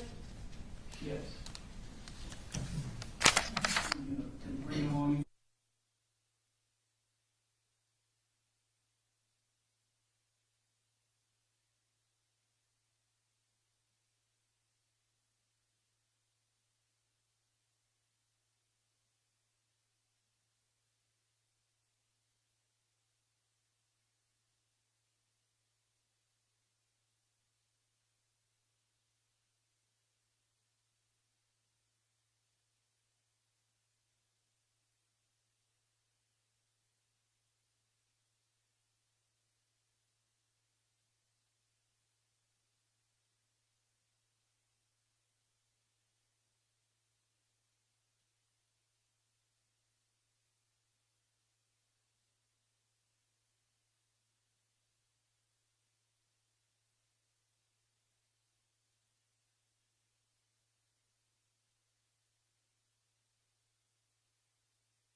So, listen, there's some concern. You were the next witness, and you weren't here when they were ready to call you. Yes, sir. So there's so we sent the jury home, and bring them back Monday morning. You would be the first witness Monday morning. Yes, sir. There's some concern about you appearing. I just want you to understand you're under a subpoena. Is that right? Yes, sir. So I will be driving myself on Monday, so other family members won't be involved. just be aware, you're under subpoena, it still applies for Monday. I don't know specifically what date it told you to be here, but Sure. you don't want to be held in contempt for not coming. You don't want deputies to be sent out to find you. Oh, no. You don't want to be put in jail for contempt. Okay? I'll be here on Sunday. All right. So I'm gonna, should be here by 8:15 Monday morning. Sure. Okay, Absolutely. and then check in with the DA's office when you get here. Yes, sir. Anything else we need to address with Ms. Gray? Nothing to say, Your Honor. All right, thank you, ma'am. Thank you.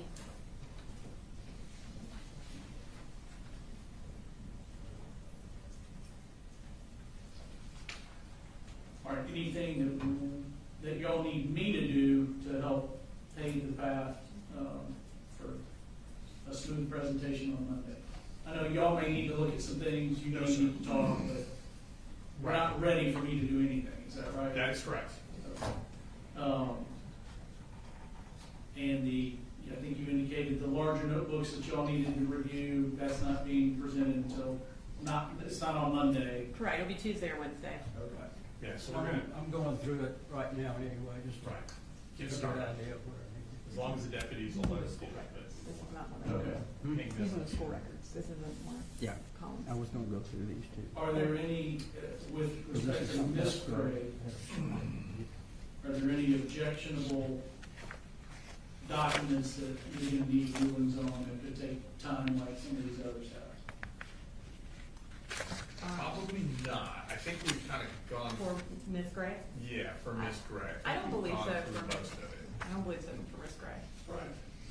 And I think for the remainder of the witnesses, other than Investigator Gilliland, we won't be introducing much evidence beyond interviews. You're correct about that. Right. All right. So anything else y'all need me for? One quick thing, with one of the deputies in the state. Okay.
Need to address. No, sir.